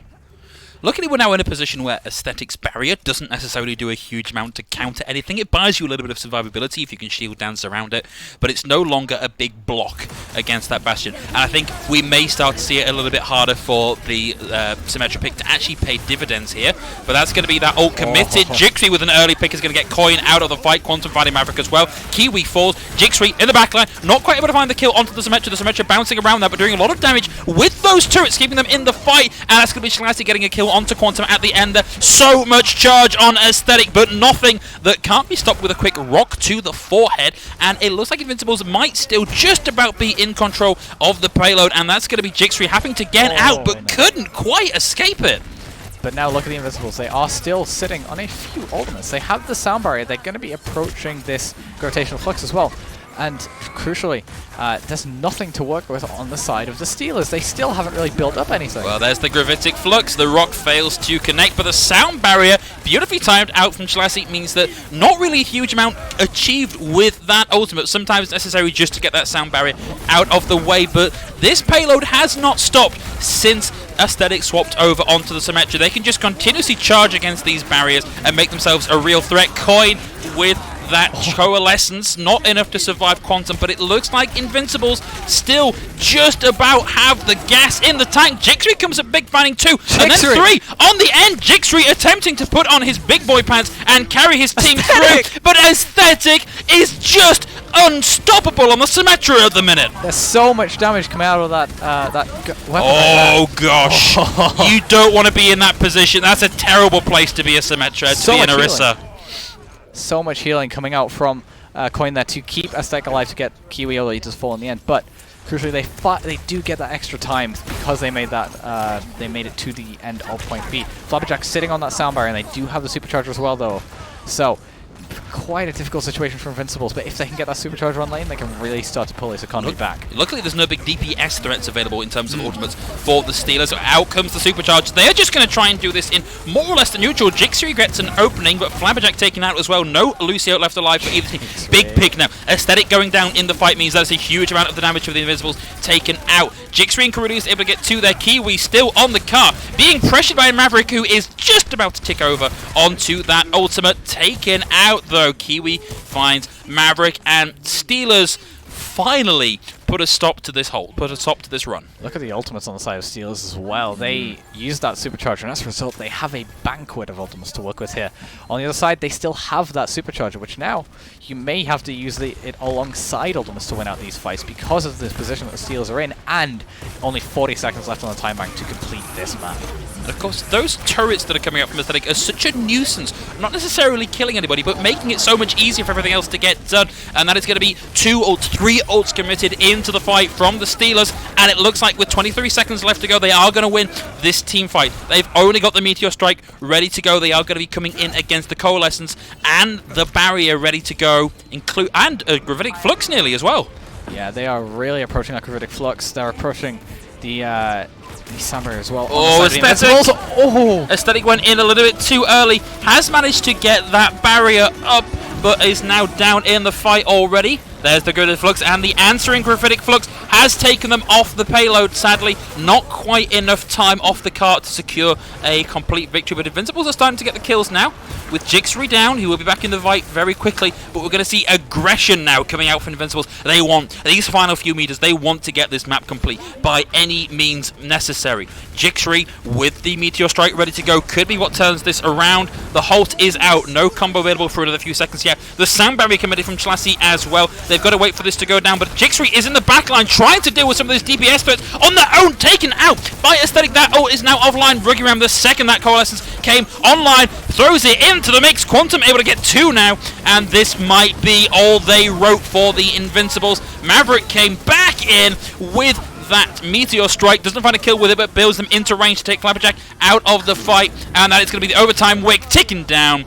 Almost a map complete for the Invincibles, and when you consider how close they came to not even completing point A, that's really quite impressive. Very impressive for the Invincibles, but Jixri in that final fight showing that not all value is in the form of kills or ultimates or anything, but rather just attention. He gained the attention of both DPS threats on the side of Invincibles on his own, and even though he did die, those 2 key cornerstones of the team composition weren't there. They weren't there. It's basic Overwatch mathematics, isn't it? Like, your standard fight is 6v6.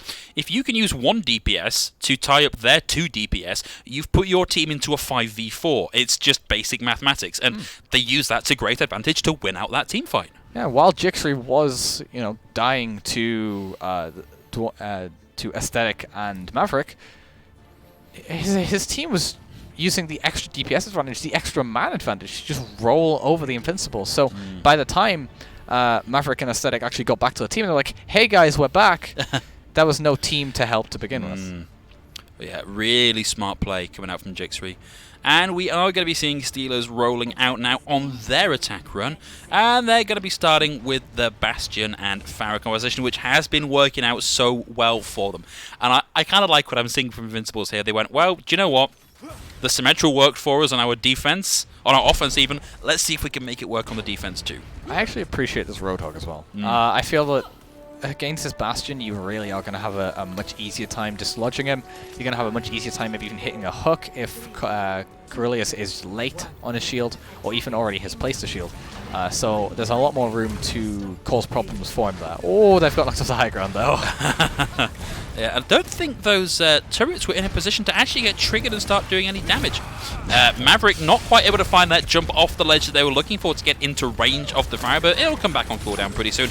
Oh, Dwemer! Focused down so quickly. All that meaty piggy HP in the Roadhog for no value at all, and now Quantum once more uncontested. Look at that little spiral that Maverick ran on the back of getting pulled into it and then rocketed. Quantum already with a barrage. This is nutty. Quantum is doing so much work on this fire. If you remember before this map, I mentioned the side of Maverick, but I feel like Quantum has just one-upped everything Maverick has done this match, put down so much pressure. And I like the fact that Ricky Ram is not afraid to use both bits of that Baptiste gun. Has got a couple of kills in it already. Aesthetic has now swapped off of the Pharah and onto the Widowmaker. But, you know, an aggressive enough Pharah can just absolutely shut down a Widowmaker.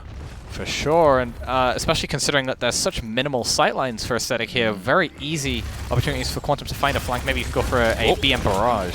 Well, that is a strange choice out of Redstones. Well, Quantum opting just to barrage Aesthetic, but Maverick is able to get Jigsaw out of the fight. Will get healed up nicely. Quantum. Now going to town on the massive head hitbox of that Orisa. Finds Rookie Ram as well, eventually taken out of the fight by Quantum. Jigsaw still alive, now in recon mode, able to reposition on the cart, and Steelers are going to keep this ticking on. That was very close to taking off Quantum's head there. But he's probably complaining. That was very nearly a 6k for him there. Yeah, it was very close. I like this rotation. Knows exactly where Aesthetic is, and I think wants to just get in and try and find the drop on them. It was get out of line of sight of the actual damage and get it done that way. Quantum, well, exactly what I thought they were looking for, does find Aesthetic. Oh, Redstone's able to find Jigsaw though. Maverick is close. A lot of that eaten up by that kinetic grasp from Carulius, and despite having invested those ultimates, Steelers have the answers. They're going to come back in and just rock and roll this right the way through. Carulius getting 2 on the back foot of that, and they're going to come through with another barrage and configuration tank, and they've nearly got the gravitic flux. And on the other side, they do have some ultimates coming online, but they likely won't be online for this fight. Aesthetic not even going to bother with that infrasight, just going to go straight over to the McCree. An interesting answer to Quantum here, but you are going to see the sound barrier and the supercharger come online very early in this fight, but they have to get through the fight. Never mind, Chassis swaps over to that Ana, so no Lucio on the field anymore. Well, and with 5 minutes left to go, 5 minutes! 5 minutes in a time bank. This is going to be so difficult for Invincibles to hold, especially into the damage that can come out of these two. Quantum is able to get 1 there for their own barrage. Buy space for Flabberjack to bring Jigsaw back into the fight. They're rounding the corner. Out comes the gravitic flux. Flabberjack trying to keep people alive. Not enough healing available, but Jigsaw with the configuration tank finds Coin, finds the Aesthetic. Maverick will find Jigsaw here, but that payload ticking ever closer to another map point for Steelers. Invincibles stabilized for now, but look how little distance they have left to push this payload. Yeah, Quantum putting down so much damage on that Reaper. Rookie Ram dropping Rookie very down low to 3 as well.